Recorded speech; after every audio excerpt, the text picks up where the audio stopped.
নমস্কার, আপনি দেখছেন এবিপি আনন্দ, আপনার সঙ্গে আলোচনা শুরু করছে আমাদের বিশেষ অনুষ্ঠান প্রতিপক্ষ। প্রশ্নটার রাজ্যের রাজনৈতিক সংস্কৃতি নিয়ে। রাজনৈতিক আক্রমণ, প্রতি আক্রমণ, কটাক্ষ, পাল্টা কটাক্ষ এসব তো ছিলই, কিন্তু এই এখন যেটা শুরু হয়েছে একেবারে সরাসরি ব্যক্তিগত আক্রমণ অথবা প্রমাণ ছাড়া অভিযোগটাকে শুধু ভাসিয়ে দেয়া, কতটা উচিত এটা? যেমন ঔচিত্য নিয়ে প্রশ্ন হচ্ছে যখন রাজ্যের গুরুত্বপূর্ণ রাজনৈতিক নেতা, বিধায়ক অথবা রাজ্যের মন্ত্রীরা এই লগ্নিকারী সংস্থাগুলোতে দাঁড়িয়ে তাদের বিশ্বাসযোগ্যতা বাড়িয়েছেন। যদি ধরেও নি যে একেবারে না জেনে লগ্নির সঙ্গে যুক্ত আছে, বেআইনি লগ্নির সঙ্গে যুক্ত আছে সংস্থাগুলো, না জেনে তারা গেছেন, তবু যাওয়ার আগে যারা দায়িত্বপূর্ণ পদে আছেন বা দায়িত্বপূর্ণভাবে পাবলিক লাইফে আছেন তাদের কি আরেকটু বাজিয়ে দেখে তবে যাওয়াটা উচিত ছিল না? তার কারণ এই মানুষগুলোর ভাবমূর্তি ব্যবহার করে দিনের পর দিন এই লগ্নিকারী সংস্থারা নিজেদের বিশ্বাসযোগ্যতা তৈরি করেছে। পরপর এই অনুষ্ঠানে আমি ছবি দেখাবো শুধু শাসক দল তৃণমূল কংগ্রেস নয়, কংগ্রেস, সিপিএমের নানা স্তরের রাজনৈতিক নেতা, মন্ত্রী, যারা বিধায়ক আছেন তারা কিভাবে এই লগ্নিকারী সংস্থাগুলোর পাশে দাঁড়িয়েছেন। পাশাপাশি এই প্রশ্নেরও জবাব দেব যে প্রশ্ন বারবার উদ্দেশ্য প্রণোদিতভাবে তোলা হচ্ছে, যে একটা পেশাদার চ্যানেল কেন বিজ্ঞাপন নেয় এই সংস্থাগুলোর কাছ থেকে, সেই প্রশ্নেরও জবাব দেব। কিন্তু তার আগে শুরু করব অনুষ্ঠান। আমার সঙ্গে আছেন, আমার একদিকে আছেন কংগ্রেস নেতা আইনজীবী অরুণাভ ঘোষ, আছেন বিজেপি নেতা শ্রমিক ভট্টাচার্য, আছেন অধ্যাপক বিমল নন্দ। আমার অন্যদিকে আছেন সিপিএম নেতা সুজন চক্রবর্তী, আছেন অর্থনীতিবিদ দেবাশিস সরকার। আমরা শুরু করব এই রাজ্যের একজন প্রাক্তন মন্ত্রী, সিপিএম নেতা কান্তি বিশ্বাস, দীর্ঘদিন স্কুল শিক্ষামন্ত্রী ছিলেন। তাকেও কিন্তু দেখা গেছে সারদা গোষ্ঠীর অনুষ্ঠানে, আমি আবার বলছি উইচ হান্টিংয়ের জন্য নয়, কিন্তু এই ছবিগুলো দেখে রাজনৈতিক নেতা নেত্রীরা যদি একটু সচেতন হন যে কারা কিভাবে তাদের বহু কষ্টে অর্জিত ভাবমূর্তি ব্যবহার করে নিজেদের সংস্থার বিশ্বাসযোগ্যতা বাড়াচ্ছে, সেইটার জন্যই আমাদের এই দেখানো। পাশাপাশি অবশ্যই এই প্রশ্নও থাকবে যে একটা লগ্নিকারী সংস্থার বর্ষপূর্তি অনুষ্ঠানে কেন গুরুত্বপূর্ণ মানুষরা যাবেন, যারা রাজনীতি করেন, যারা পাবলিক লাইফে আছেন, যাদের কথার ওজনের একটা দাম আছে, যাদের ভাবমূর্তির ওজন আছে। আমরা এই প্রশ্নে যাব শুরুতেই সিপিএম নেতা এবং রাজ্যের প্রাক্তন মন্ত্রী কান্তি বিশ্বাস। দলের একাংশের সঙ্গে সারদা গোষ্ঠীর সম্পর্কের অভিযোগ ইতিমধ্যেই অস্বস্তি বাড়িয়েছে তৃণমূলের, যদিও প্রকাশ্যে কখনোই তা স্বীকার করতে রাজি হয়নি দলীয় নেতৃত্ব। এরই মধ্যে এবিপি আনন্দর হাতে এসেছে এমন কিছু ছবি যেখানে সারদা গোষ্ঠীর অনুষ্ঠানে হাজির থাকতে দেখা যাচ্ছে এক সিপিএম নেতাকেও, কান্তি বিশ্বাস। বর্তমানে সিপিএম এর রাজ্য কমিটির সদস্য। 1977 সাল থেকে 2006 পর্যন্ত রাজ্যের মন্ত্রী হিসেবে দায়িত্ব পালন করেছেন। ভোটে পরাজয়ের জন্য মাঝে অবশ্য সামান্য সময়ের জন্য মন্ত্রী ছিলেন না, পরে উপনির্বাচনে জিতে ফের মন্ত্রী হন। তথ্য সম্প্রচার মন্ত্রীর দায়িত্ব পালন করেছেন কান্তি বিশ্বাস। দীর্ঘদিন স্কুল শিক্ষামন্ত্রীও ছিলেন। সিপিএম এর এহেন পরিচিত মুখকেই দেখা গিয়েছে সারদা গোষ্ঠীর অনুষ্ঠানে। ছবিতে বক্তব্য রাখতে দেখা যাচ্ছে কান্তি বিশ্বাসকে, যদিও এরকম কোনো অনুষ্ঠানের কথা মনে পড়ছে না বলে জানিয়েছেন কান্তি বিশ্বাস। সারদা গোষ্ঠীর অনুষ্ঠানে আপনার কিছু ছবি আসছে, আপনি সেখানে মঞ্চে আছেন, বক্তৃতা করছেন। মনে পড়ছে না? না, আপনার ছবি আছে তাতে সারদা গোষ্ঠীর অনুষ্ঠান। কি জানি, আমার তো মনে পড়ছে না, কিন্তু মনে পড়ে গত ৬-৭ বছরের মধ্যে কোনো অনুষ্ঠান যায়নি। তবে প্রাক্তন স্কুল শিক্ষামন্ত্রী সারদার কোনো অনুষ্ঠানের কথা মনে করতে না পারলেও ছবি কিন্তু অন্য কথা বলছে। নিমাই পান্ডা, পার্থপ্রতিম ঘোষ ও কৃষ্ণেন্দু অধিকারী রিপোর্ট, এবিপি আনন্দ। রাজ্যের গুরুত্বপূর্ণ মন্ত্রী মদন মিত্র তিনি অনুষ্ঠানে গেছেন এবং বক্তৃতাও দিয়েছেন, বক্তব্যও রেখেছেন। একটা অংশ আমরা দেখিয়েছি, আরেকটি বক্তৃতার আরেকটি অংশ আমাদের হাতে এসেছে, আপনাদের দেখো। পাশাপাশি মদনবাবু একেবারে পরিষ্কার ভাষায় আমাদের প্রতিনিধিকে এর ব্যাখ্যাও দিয়েছেন, পাশাপাশি সেটাও দেখাবো। দেখুন, সারদা গোষ্ঠীর সঙ্গে মদন মিত্র সম্পর্ক নিয়ে রাজনৈতিক মহলে জোর জল্পনার মধ্যেই এবিপি আনন্দর হাতে নতুন ফুটেজে দেখা যাচ্ছে সারদা গোষ্ঠীর অনুষ্ঠানে উপস্থিত মদন মিত্র, এক মঞ্চে পাশাপাশি তিনি ও সুদীপ্ত সেন। বিষ্ণুপুরের এই অনুষ্ঠানে পরিবহন মন্ত্রীর গলায় সারদার কর্ণধার সুদীপ্ত সেনের প্রশংসা। একটা সুদীপ্ত সেন ৭৫,০০০ ছেলেকে কাজ করার সুযোগ করে দিয়েছে। অতএব কার সুদীপ্তকে ভালো লাগে, কার ভালো লাগে না, কে আমি পছন্দ করি, কে পছন্দ করি না, এটা বড় প্রশ্ন নয়। ৭৫,০০০ ছেলের কাজ, তার সঙ্গে ডিপেন্ডেন্ট যদি ৬ জন করে হয় তাহলে ৩ লাখ। এবং আমি দেখেছি যে ভারতবর্ষের পশ্চিম বাংলার বাইরেও আসাম, ত্রিপুরা বহু জায়গায় ওরা ছড়িয়ে গিয়েছে। আমি এলাকার বিধায়ক হিসেবে অত্যন্ত সামান্য মানুষ, আমি শুধু এইটুকুনি বলবো যে বিষ্ণুপুর এলাকার মধ্যে সারদা গ্রুপের কাজকর্ম করতে কোথাও যদি কোনো অসুবিধে হয়, কোনো আইনগত বাধা আসে, সেগুলো যাতে সব কিছু ঠিকঠাক করে মেনে সেই সমস্যাকে দূর করে সারদা গার্ডেনের কাজ করতে কোনো অসুবিধা না হয়, সেই ব্যাপারে আমরা নজর রাখব। নেতাজি ইন্ডোরে সারদা গোষ্ঠীরই অন্য একটি অনুষ্ঠানেও সুদীপ্ত সেনের প্রশংসা করতে শোনা গিয়েছিল মদন মিত্রকে। মানুষ করেনি, অন্তত সুদীপ্ত সেন প্রমাণ করেছেন তিনি বাংলার বাইরে ভারতবর্ষের সর্বত্র সারে জাহাঁ সে আচ্ছা হিন্দুস্তান হামারা, পাঞ্জাব, সিন্ধু, গুজরাট, মারাঠা, গ্রামীণ উত্তরবঙ্গে নিজেকে প্রতিষ্ঠিত করেছেন। আমি গর্বিত যে বিধানসভা থেকে মহামানী মানুষ আমায় সম্মানিত করেছেন, সেই বিধানসভা থেকে এই সারদা গ্রুপের উৎস এবং সেই বিধানসভা থেকে এরা প্রসারিত। অনুষ্ঠানে উপস্থিত থাকলেও সারদার সঙ্গে ঘনিষ্ঠ সম্পর্কের অভিযোগ বরাবরই অস্বীকার করেছেন মদন মিত্র। কোনো জায়গায় সুদীপ্ত সেন কেন, কোথাও কোনো জায়গায় আমি এতটা নিশ্চয়ই অশিক্ষিত নই যে কাউকে গিয়ে বলবো আপনারা চিটফান্ডে টাকা রাখুন। যদি একজনও আঙুল তুলে বলে যে এই লোকটা খুনি, দুর্নীতিবাজ, চোর, আমি আপনার সঙ্গে সঙ্গে পদত্যাগ করবো। আমাদের দিকেও কেউ আঙুল তোলেনি। আমি সারদা বলে কোনো কোম্পানির কোনোদিনই কোনো ইউনিয়নের সঙ্গে জড়িত ছিলাম না, আজও নেই, আগেও ছিলাম না। আমায় যদি কেউ দেখিয়ে দেন যে সারদার কোনো রেজিস্ট্রেশন ফর্ম বা আমি সই করেছি বা আমার appointment letter as union president, আমি নিশ্চয়ই তখন মাথা নিচু করে মেনে নেব।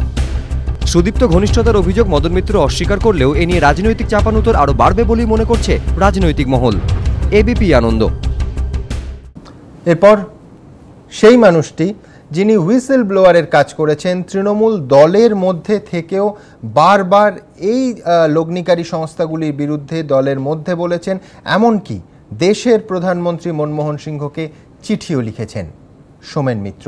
কিন্তু সেই সোমেন মিত্রের ছবি সারদার অনুষ্ঠানে প্রথমে আমাদের বিশ্বাস হয়নি, এবং তারপর আমরা ক্লারিফাই করি ছবিটি সঠিক, ফুটেজটি সঠিক, এবং সেই বিষয়ে বক্তব্য নিই সোমেন মিত্র মহাশয়ের। কি বলেছেন তিনি, কি সেই ছবি দেখাবো আপনাদেরও।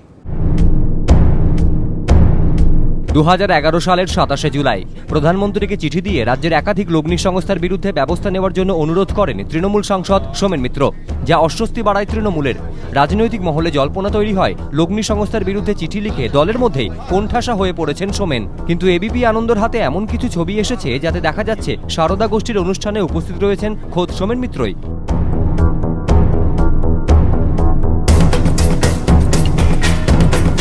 ছবিতে একই ফ্রেমে সোমেন মিত্র ও সুদীপ্ত সেনকে দেখা যাচ্ছে। এ বিষয়ে সোমেন মিত্রের বক্তব্য, তিনি চিঠি লেখার আগে সারদার অনুষ্ঠানে গিয়েছিলেন, যা অপরাধ নয়, সারদার সঙ্গে তার কোনো যোগ নেই। একটা পাবলিক ফাংশনে যদি পাবলিক ম্যানকে ইনভাইট করে তো সেটা যাওয়া কোনো অপরাধ বলে আমি মনে করি না, কিন্তু তার অপরাধের সাথে জড়িত থাকাটাই অপরাধ। সারদার এই অনুষ্ঠানটা আমি প্রাইম মিনিস্টারকে চিঠি লেখার আগে হয়তো। সব মিলিয়ে সারদার নানা অনুষ্ঠানে একাধিক বিশিষ্ট ব্যক্তির উপস্থিতি নিয়ে বিতর্ক তুঙ্গে নিমাই পান্ডা, পার্থপ্রতিম ঘোষ ও কৃষ্ণেন্দু অধিকারী। এবিপি আনন্দ। সুজনদাকে দিয়ে শুরু করবো। সুজনদা, যে অভিযোগটা বারবার আগের প্রতিপক্ষে এবং অন্যান্য অনুষ্ঠানে আপনারা তুলছেন যে কেন রাজ্যের নেতামন্ত্রীদের দেখা যাবে, তৃণমূল কংগ্রেসের নেতামন্ত্রীদের দেখা যাবে, আপনার দলের প্রাক্তন মন্ত্রীরা, আমি বিধায়কদেরও ছবি দেখাবো, তারাও তো সারদার অনুষ্ঠানে গেছেন। আপনি আজকে এখানে মনে করছেন যে সেই যাওয়াটা উচিত হয়েছে, বা কি বলবেন? যে অভিযোগ তৃণমূলের দিকে আপনারা তুলেছেন, আপনাদের দিকেই তো ঘুরে আসছে। না না না, সেটা ঠিক না। অনুষ্ঠানে যাওয়া উচিত কি উচিত না এই নিয়ে আমি কিন্তু প্রশ্ন তুলিনি। একটা কথা যেটা সৌনবাবু বলেছেন সেটা একদমই উড়িয়ে দেওয়া যায় না। পাবলিক রিপ্রেজেন্টেটিভ অনুষ্ঠানে ডেকেছে, সেখানে গেছে, সে কী ধরনের অনুষ্ঠান তার উপর নির্ভর করে, কিন্তু জড়িয়ে যাওয়াটা, সেই সংস্থার পারপাস সার্ভ করাটা, তাদের স্বার্থে কাজ করাটা, তাদের অপরাধের সঙ্গে যুক্ত হওয়াটা নিশ্চয়ই গরিত এবং গরিত অপরাধ। আমি এখানে আপনাকে একবার জিজ্ঞেস করবো, পানিহাটির মিটিংয়ে বুদ্ধবাবু নিজে বলছেন যে আমরা 34 বছর শাসন করেছি, ধারে কাছে ঘেঁষতে দিইনি।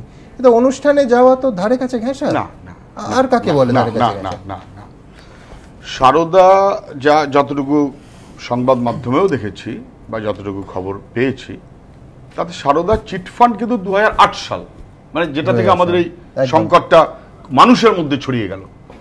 এমনি আদারওয়াইজ বিভিন্ন জায়গাতে বিভিন্ন কোম্পানি যখন কাজ করে, তারা সবাই খুব সততার সাথে কাজ করে, কথাটা বলা যায় না। তার সম্পূর্ণ খবর মানে কিছু একটা ঘটনা ঘটবার আগে সবার কাছে টের পাওয়াটাও খুব সহজ কিনা আমার সন্দেহ আছে। ফলে সেদিক থেকে কেউ একটা স্কুলের কোনো অনুষ্ঠান করছেন, কেউ একটা অন্য কোনো সাংস্কৃতিক অনুষ্ঠান করছেন, কোনো একটা মেলা করছেন, কোনো একটা ইত্যাদি, তাতে যে 2-5 জন জনপ্রতিনিধি তারাও সেখানে হাজির হলেন, এক ধরনের বিষয়। 2008 সালে যখন সারদা চিটফান্ড তৈরি হলো এবং তারপর তো অত্যন্ত দ্রুত গতিতে বেড়েছে, পরে সেই ফিগারে আনবো, যদি জেনে বুঝে সারদার চিটফান্ড মানে মানুষকে ঠকানোর গল্প, তার অর্থনীতি দেখলেই আপনারা সেটা বুঝতে পারবেন। এবং এখন তো কার্যত প্রমাণিতই হচ্ছে, লাখো লাখো মানুষ বিপদের মধ্যে। এটা ঠিক যে যাওয়ার ব্যাপারে আরেকটু সতর্ক থাকাটা নিশ্চয়ই ভালো, কিন্তু আবার তাহলে জনপ্রতিনিধি কখনো কোথাও যাবেন না, অনেক খোঁজ নিতে হবে, এটা বাস্তবে হয় না। কিন্তু এই লগ্নিকারী সংস্থাগুলোর আপনি সেখানে তো বলার সুযোগও পাচ্ছেন, ন্যাচারালি সেটা বলারও আপনি সুযোগ পাচ্ছেন। কিন্তু আবার সুমেনবাবু বা যেমন কান্তি বিশ্বাসকে আপনি দেখালেন, আমি দেখতে চাইছিলাম, এমনি সঙ্গে ওই যে লোকটা যে ছিল কান্তি বিশ্বাসের সঙ্গে, লোকটাকে ঠিক দেখে চিনতে অন্তত আমি পারিনি। ওই লোকটাই সুদীপ্ত সেন কিনা আমি জানি না, মনে হয় না, চেহারাটা দেখে মনে হলো না। সুদীপ্ত সেন এখন তো চেহারাটা চিনে গেছি, 5 বছর আগে হলে সত্যি চেহারাটা দেখে বুঝতে পারতাম না। সুদীপ্ত সেন না, অন্য কোনো একটি লোক। এখন কোন অনুষ্ঠানে উনি গেছেন, ক্লাবের অনুষ্ঠান, তারা সুদীপ্ত সেন ডেকেছে, তারা একজন রিপ্রেজেন্টেটিভকে ডেকেছে কি ডাকেনি, কিন্তু সারদা গোষ্ঠীর চিটফান্ডকে প্রমোট করা, সাহায্য করা, তার অংশীদার হওয়া, তার থেকে টাকার বখরা নেওয়া, যেটা গরিত অপরাধ, এই নিয়ে কোনো সন্দেহই থাকতে পারে না, এটা গরিত অপরাধ। সেটা খানিকটা মদনবাবুর যে ছবিটা তা রিপ্রেজেন্ট করছে, বাকিগুলোতে ঠিক তার রিপ্রেজেন্টেড হলো না। কেন টাকা পয়সার কথা তো মদনবাবু কোথাও বলেন, টাকার বখরা নেওয়ার কথা। মানে যে বিধানসভা থেকে আমাদের উৎস, সেই বিধানসভাটা মানে বুঝিনি, কিন্তু সেই বিধানসভা থেকেই সারদা গোষ্ঠী উৎস। যে বিধানসভার মামাটি মানুষের জন্য আমি গর্ববোধ করি, সেই বিধানসভা থেকে সারদা গোষ্ঠীর উৎসটা কি করে হলো আমি কিন্তু বুঝিনি। সারদা গোষ্ঠীটা গন্ডগোল, কিন্তু এখান থেকে বখরা নেওয়াটা কিভাবে? না না, ওই বাংলাটা বুঝতে পারছি, বখরা নেওয়াটাও অনেকভাবেই আছে, বাংলায় গন্ডগোল করে যাব না। পিয়ালি মুখার্জি বলে যে মহিলা তৃণমূলের নেত্রী ছিলেন, যিনি মানে আত্মহত্যা করেছেন না মারা গেছেন না অন্য কিছু ঘটনা ঘটেছে, রহস্যবৃত একটা, তাকে সংবাদ মাধ্যমের কথা অনুযায়ী তাকে সারদার লিগ্যাল অ্যাডভাইসার অথবা রিটেইনার, কিছু একটা রিটেইনার, সেটাও কোনো একজন মন্ত্রীর প্রস্তাব ক্রমে, পরামর্শে, সাহচর্যে। গল্পগুলো খুব খারাপ দিকে যাচ্ছে। এটা রাজনীতিবিদ সম্পর্কে 40,000 টাকা, এগুলো খুব খারাপ দিকে যাচ্ছে। কিন্তু তৃণমূলের নেতাদের আমরা দেখছি তো কিন্তু পেরোলে আছে।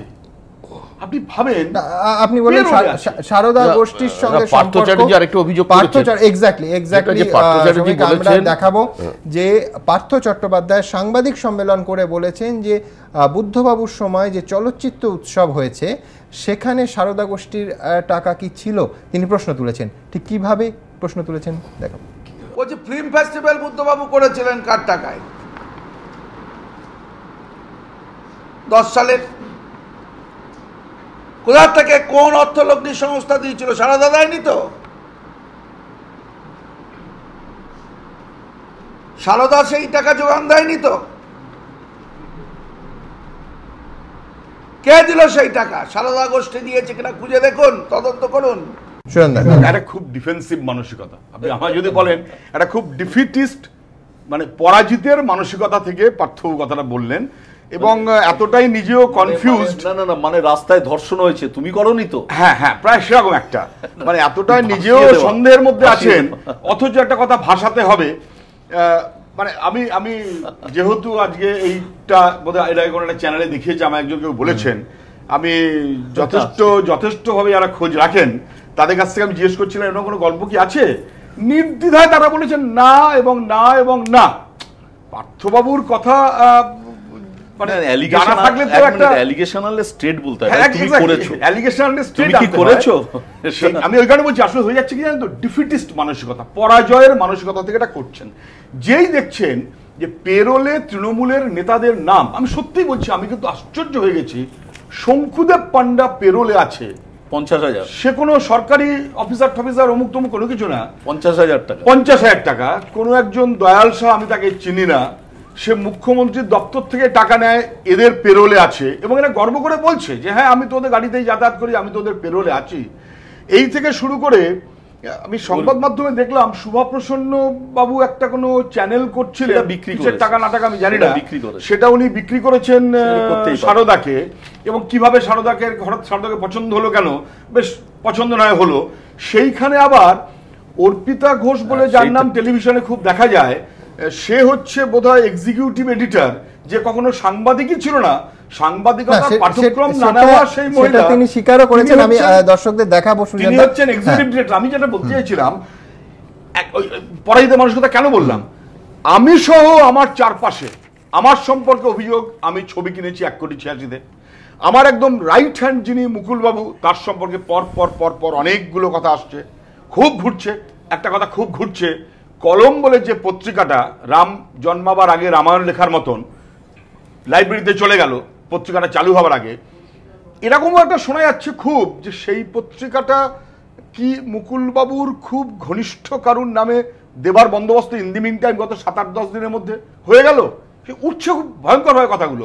কি মদন বাবু, কি আমরা কুণাল ঘোষ এর আগে দেখেছি, মানে সাংবাদিক 16 লক্ষ টাকা, 2 কোটি টাকা, 2 কোটি, ভারতবর্ষের 2 কোটির উপরে অ্যানুয়াল ইনকাম কটা লোকের, মানে কজন প্রফেশনালের, আর তোমরা কিন্তু ভাই কেউ প্রফেশনাল নও, তোমরা একেবারে তলায় আছো।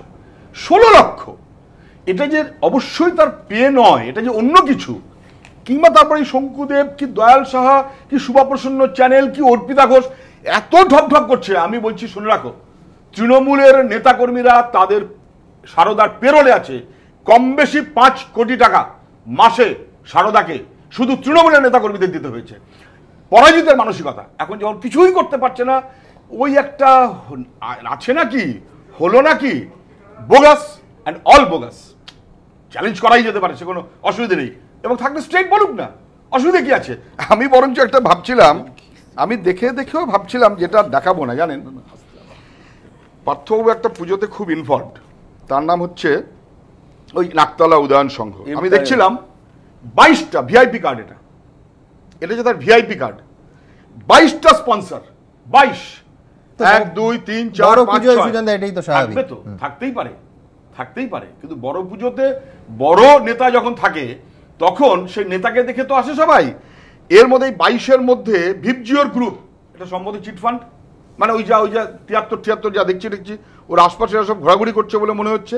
এমপিএস ওই লিস্টে আছে বলে আমার মনে হচ্ছে, আইকোর আছে ওই লিস্টের মধ্যে আছে বলে মনে হচ্ছে, প্রয়াগ ওই লিস্টের মধ্যে আছে বলে মনে হচ্ছে, সাহারা, আমি কত বলবো, এই একটা ছোট্ট একটা ভিআইপি কার্ড, তার জন্য 22টা স্পন্সর। আমরা পার্থবাবুর বক্তব্য বলছি, বুদ্ধবাবুকে সাহারার ছেলে, সাহারার কোম্পানির ওই যে কি মালিক সুব্রত সাহারা, ছেলের বিয়েতে নিমন্ত্রণ করেছিল, আমার মনে আছে। বুদ্ধদা জাননি বলে আমাদের সংবাদ মাধ্যমে সমালোচনা হয়েছিল, যে সারা দেশের মুখ্যমন্ত্রীরা, বড় বড় মন্ত্রীরা হুমড়ি খেয়ে পড়ছে সাহারার পায়ের কাছে হাজির হতে। বুদ্ধবাবু দেমাকি লোক, উনি গেলেন না কেন? বুদ্ধবাবু যাননি, কেননা তার আগেই সাহারা সম্পর্কে ক্লাউড তৈরি হয়েছে, সাহারা সম্পর্কে কথাগুলো এসে গেছে। সুদীপ্ত সেনের সারদা সম্পর্কে 2008 সালে চিটফান্ড করার পর তার কাছ থেকে কে সাহায্য নিয়েছেন, কেন সাহায্য নিয়েছেন, ব্যক্তিগত হোক আর অন্য কোনোভাবেই হোক, তার মধ্য দিয়ে চিটফান্ড তাকে বাড়তে সাহায্য করেছেন, আর চিটফান্ড মারফত গরিব মানুষকে প্রতারিত করে সেই টাকা কোন কোন ফান্ডে গেছে এর উত্তর নেই বলে পার্থবাবুদের আজকে গলা উঁচু করে ভুল কথা বলতে। সুজনদা, প্রথমেই বলি যে পার্থ চট্টোপাধ্যায়ের সঙ্গে আমরা যোগাযোগের চেষ্টা করব এবং অবশ্যই এই বিষয়ে পার্থবাবুর বক্তব্য তুলে ধরবো। কিন্তু সুজনদা, একটা পুজোর সঙ্গে একজন রাজনৈতিক নেতা যুক্ত আছেন, সেই পুজোর যাবতীয় সিদ্ধান্ত বা কার্ডের দায়িত্ব তো তিনি নন। এইটাই লেখা আছে, দেখো এই ভিআইপি কার্ডেই লেখা আছে চেয়ারম্যান শ্রী পার্থ চ্যাটার্জি, সাধারণ সম্পাদক বলে একজন কারুর লেখা আছে, কারুর নাম। তো এরা কি এই পুজো দেখে দিয়েছে না পার্থকে দিয়েছে? পার্থকে খুশি করার জন্য দিয়েছে। ঝাঁপিয়ে পড়েছে, আমার ব্যাখ্যা হতে পারে, সেই ব্যাখ্যাটা লোকে মানবে কিনা লোকে ঠিক করুক। না এক মিনিট, ওটা তো বিনা পয়সায় ছাপেনি। হ্যাঁ, ওই নামগুলো কি বিনা পয়সায় ছেপেছে? এটা লজিকে আটকে। একটা দুটো না, আমি একটা মানে হয় একটা ভিআইপি কার্ড এইটুকু, তার জন্য একটা মানে এতগুলো দিতে হবে? আপনি যাদের নাম করলেন সেই তৃণমূল ঘনিষ্ঠ বিশিষ্ট মানুষরা, তাদের বক্তব্য আমরা তুলে ধরবো। তাদের কাছে আমরা গেছিলাম সুজনদা, কিন্তু সুজনদা একটা জিনিস আমি বলে দিই, সেটা হচ্ছে শঙ্কুদেব পণ্ডা জানিয়েছেন যে তিনি যে টাকাটা পেয়েছেন, যে বেতনটা পেয়েছেন, সেটা সংবাদ প্রতিদিন থেকে পেয়েছেন, সারদা গোষ্ঠীর কোনো চ্যানেল থেকে পাননি। এবার আপনাদের দেখাবো যে এই যাদের কথা আলোচনায় উঠে এলো তাদের কাছেও আমরা ঠিক এই বক্তব্যগুলো নিয়ে গিয়েছিলাম। কি বক্তব্য তাদের দেখাবো। চিটফান্ড কাণ্ডে অস্বস্তিতে শাসক দল। সিবিআইকে লেখা চিঠিতে তৃণমূলের 2 সাংসদকে কাঠগড়ায় তুলেছেন সারদার কর্ণধার সুদীপ্ত সেন। এমনকি বহু জেলাতেই আমানতকারীদের সারদায় টাকা রাখতে শাসক দলের নিচুতলার নেতাকর্মীদের একাংশ উৎসাহিত করেছে বলেও অভিযোগ। এরই পাশাপাশি সারদার সঙ্গে ঘুরপথে যোগের অভিযোগ উঠেছে মমতাপন্থী বিদ্বজ্জনেদের একাংশেরও। মুখ্যমন্ত্রী ঘনিষ্ঠ এই শিল্পীরই চ্যানেল কিনেছিলেন সুদীপ্ত সেন, কিন্তু শুভা প্রসন্নর মালিকানাধীন অবস্থাতে দিনের আলোর মুখ না দেখা একটা চ্যানেল হঠাৎ সুদীপ্ত সেন কিনেছিলেন কেন? এর পেছনেও শাসক দলের কোনো একটা অংশের চাপ ছিল কি?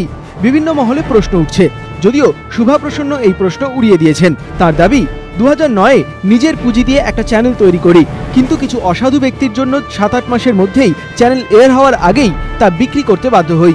আমি যখন খরিদ্দার খুঁজছি তখন সুদীপ্ত সেন আমায় ফোন করে বাড়িতে আসেন। 5,30,00,000 কিছু বেশি টাকায় চ্যানেল বিক্রি করি। সুদীপ্ত সেন আমায় যে চেক দিয়েছিলেন তার কয়েকটা বাউন্স করে। এখনো আমি প্রায় 30 লক্ষ টাকা পাই। তৃণমূলের কেউ আমাকে সুদীপ্ত সেনকে চ্যানেল বিক্রি করতে বলেননি। সুদীপ্তকেও কেউ আমার চ্যানেল কিনতে বলেছেন কিনা জানি না। মুখ্যমন্ত্রী ঘনিষ্ঠ আরেক বিদ্বজ্জন, নাট্য ব্যক্তিত্ব হিসেবে পরিচিতি থাকলেও তার সাংবাদিক সত্তা কোনোদিনই সেভাবে বাইরে আসেনি। কিন্তু এহেন অর্পিতা ঘোষকেই সারদা গোষ্ঠীর চ্যানেল এখন সময়ের এক্সিকিউটিভ এডিটর নিয়োগ করা হয়। সারদা কাণ্ডের পর স্বাভাবিকভাবেই বিভিন্ন মহলে প্রশ্ন উঠছে, তাহলে কি মুখ্যমন্ত্রীর ঘনিষ্ঠ হওয়াটাই অর্পিতা ঘোষের সাংবাদিকতার অভিজ্ঞতা ছাড়াই চ্যানেলের মাথা হওয়ার মূল কারণ? মোটা অঙ্কের টাকা মাইনে পাইয়ে দিতেই কি এই পন্থা? অর্পিতা ঘোষ নিজে কিন্তু দাবি করছেন তিনি প্রথমেই জানিয়ে দিয়েছিলেন সাংবাদিকতার কোনো অভিজ্ঞতা তার নেই। তবুও কুণাল ঘোষ অনুরোধ করাতেই তিনি শেষ পর্যন্ত দায়িত্ব নেন। আমাকে তো আর সুদীপ্ত সেন বলেননি, হ্যাঁ আমাকে বলেছেন কুণাল ঘোষ। আমি কুণালদাকেই চিনতাম, হ্যাঁ আমি সুদীপ্ত সেনকে চিনতাম না, হ্যাঁ প্র্যাকটিক্যালি। তো আমাকে কুণালদা বলেছেন আপনি এই কাজটা করুন। এবার সেটা কুণালদা কিভাবে বলেছেন, বা যদি উনি সুদীপ্ত সেনের সঙ্গে আলোচনা করেও থাকেন তাহলেও ওরা কিভাবে বলেছেন সেটা তো আমার পক্ষে বলা সম্ভব নয়। আমি কিন্তু আমার জায়গায় ভেরি ক্লিয়ার যে আমি প্রথম দিনই বলেছিলাম যে এটা this is not my line, এটা আমার কাজ নয়। না, আমি ওখানে জয়েন করার পরে সুদীপ্ত সেন আমাকে একদিন ডেকে পাঠিয়েছিলেন, ওর অফিসের একটি মেয়েকে দিয়ে ফোন করিয়েছিলেন। আমি একদিন দেখা করতে গিয়েছিলাম, উনি তখন বলেছিলেন ইউ আর ওয়েলকাম, এখানে কুণাল আমাকে বলেছে আপনার কথা, আপনি এটা জয়েন করেছেন, তো আস্তে আস্তে কাজ হবে। সাংবাদিক মহলে মুখ্যমন্ত্রী ঘনিষ্ঠ বলে পরিচিত, তার যে কোনো সফরেই দেখা যায় দয়ালকে। খাতায় কলমে চ্যানেল 10-এর কর্মী হিসেবে মোটা বেতন তোলার পাশাপাশি মুখ্যমন্ত্রীর ভিডিও ক্যামেরাম্যান হিসেবেও সরকারি কোষাগার থেকে টাকা পান দয়াল সাহা। সারদা থেকে মাইনে নেওয়ার পাশাপাশি কিভাবে সরকারের থেকেও বেতন নেন তিনি? উঠছে প্রশ্ন। দয়ালের অবশ্য যুক্তি, চ্যানেল 10-এর কর্মী হিসেবে বেতন পাই, আর মুখ্যমন্ত্রীর মিডিয়া অ্যাডভাইজারি কমিটির সদস্য হিসেবে ভাতা পাই, যাকে বেতন বলা যায় না। তবে যে যাই যুক্তি দেন না কেন, সারদা গোষ্ঠীর সঙ্গে কোনো না কোনোভাবে মুখ্যমন্ত্রী ঘনিষ্ঠদের সম্পর্ক সরকারের অস্বস্তি বাড়াচ্ছে বলেই মনে করছে রাজনৈতিক মহল। সুমিত সেনগুপ্ত, এবিপি আনন্দ, কলকাতা। সুরেন্দ্র, আপনি আরেকটাও বললেন, সেটা হচ্ছে এইভাবে কলমের বিক্রি নিয়ে এইভাবে অভিযোগ ভাসিয়ে দেয়া দায়িত্বজ্ঞান রাজনীতিবিদদের পক্ষে কি ঠিক? মানে নাম না করে, প্রমাণ হাতে না নিয়ে। প্রমাণ হাতে না রেখে তো আমি কথা বলি না, আপনি দেখলেনি, প্রমাণ হাতে না রেখে আমি কথা বলি না। আমি বলছি আমার যেটা খারাপ লাগছে, লোকে যেভাবে দেখবে মুখ্যমন্ত্রীর সবচেয়ে ঘনিষ্ঠ যারা সারদার থেকে সবচেয়ে বেশি টাকা নিয়েছে তারা, এটা আমাদের এই চাপান উত্তরে গরিব মানুষগুলো কি লাভ হচ্ছে? মুখ্যমন্ত্রীর সবচেয়ে ঘনিষ্ঠ যারা সারদার কাছ থেকে সবচেয়ে বেশি টাকা নিয়েছে তারা। তাহলে সারদার পারপাস সার্ভ করা, অর্থাৎ চিটফান্ড মারফত লোককে প্রতারণা করা, এই করতে যে যেমন বেশি পারবে সে তত বেশি মমতা ব্যানার্জির ঘনিষ্ঠ মুখ্যমন্ত্রীর, এবং সে তত বেশি অ্যাডভান্টেজ পাবে। এখান থেকে বেরিয়ে আসা উচিত যে যারা টাকা নিয়েছেন গত 2 বছর ধরে, 3 বছর ধরে, 4 বছর ধরে চিটফান্ড হওয়ার পর সমস্ত টাকা কড়ায় গন্ডায় ফেরত দিন, সিগারেটের উপর ট্যাক্স বসিয়ে। তার থেকে টাকা জোগাড় করার দরকার কি? মুখ্যমন্ত্রী থেকে শুরু করে যে যত টাকা নিয়েছেন, আমি ওনার কাছে যাব, বেআইনি টাকা, কাজের বাইরে টাকা, এই টাকা ফেরত দিন। গরিব মানুষগুলো না খেয়ে মরছে, সেই মানুষগুলোকে টাকা ফেরত দিন। সাংবাদিক সম্মেলনে শুধু সিপিএম নয়, কংগ্রেসের একজন নেতা সম্পর্কেও বলেছেন, ঠিক কি তার অভিযোগ দেখাবো। মানুষের কাছে যায় না, অথচ টিভিতে বসে সেজে গুজে বসে অনেক লোক কথা বলেন। সেই আইনজীবী কাম কংগ্রেস কাম টিভির রাজনৈতিক ভাষ্যকার সম্প্রতি বিদেশে বঙ্গ সাহিত্য সম্মেলনে গিয়েছিলেন, সংস্কৃতি সম্মেলনে গিয়েছিলেন। কার অর্থে গিয়েছিলেন একটুখানি বলুন,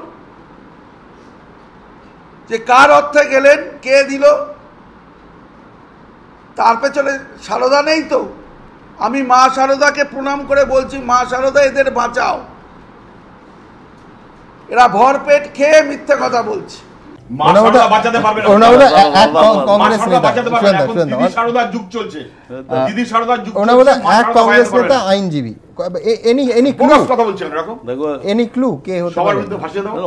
আমার বিরুদ্ধে বলছে। আমি বলি, আগে আমি বলতাম মদনের কথা শুনলে বলতাম 6টার পর আমি উত্তর দিই না। এখন এই পার্থর ক্ষেত্রেও সেটা প্রযোজ্য। 5টার পর থেকে বকা শুরু করছে, কি খাচ্ছে জানি না। ও বলল সম্প্রতি আমি নাকি বঙ্গ সাহিত্য সম্মেলনে সারদা টাকা দিয়েছে। সেটা যদি সত্যি হয় তাহলে এটাও সত্যি, আমার সঙ্গে মমতা ব্যানার্জি সারদার প্রোগ্রামে আমেরিকায় গিয়েছিল, দুটোই সত্যি। আর আমারটা যদি মিথ্যা হয় তাহলে মমতারটাও মিথ্যা। আমি যদি সারদার টাকায় আমেরিকা গিয়ে থাকি বঙ্গ সংস্কৃতি সম্মেলনে, তাহলে আমার সঙ্গে মমতা ব্যানার্জিও গেছিল। আমি 12 বছর আগে, আমি মনে পড়ছে 12 বছর আগে একবার ইংল্যান্ড আমেরিকা গেছিলাম। আমার বউ মেয়েরা যায় ইংল্যান্ডে যায়, সেটা ওর বউয়ের দাদা থাকে বলে যায়, সে গেল।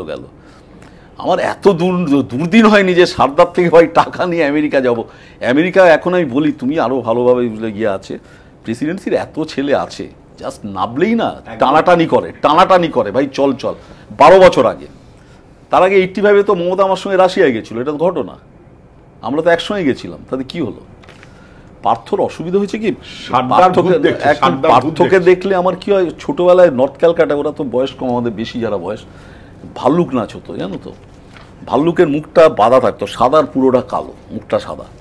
ওই দূর থেকে লাঠিটা দেখাতো, ভাল্লুক বলতো ডিগবাজি খা, ভাল্লুক ডিগবাজি খাচ্ছে। ভাল্লুক জ্বর দেখা, জ্বর হয়ে গেল। যারা ভাল্লুক নাচ দেখেছে তো খুব খুব খুব নিষ্ঠুর ব্যাপার ছিল। পার্থকে দেখে আমার মনে হচ্ছে ভাল্লুক নাচ দূরে মমতা এরাম করছে, লাফাচ্ছে, ওকে বলতেই হবে। 2 হলো, আমরা যখন রাজনীতি শুরু করেছিলাম সবাই ভাবতাম যে তোমার এখানেই বলে গেছি চে গেভেরা হব, কেউ ভাবছি হোচিমিন হব, কেউ ভাবছে গান্ধীজি হব জীবনে, কেউ ভাবছে সুভাষ বোস হব।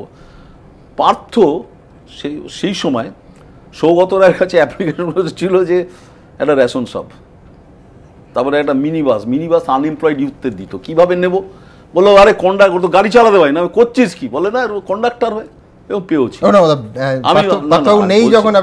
আরে পার্থ সামনেই তো বলছি, পার্থবাবু নেই, পার্থও তো আমার নামে যখন ছিলাম না আক্রমণ করেছে। 1 মিনিট, হ্যাঁ পার্থ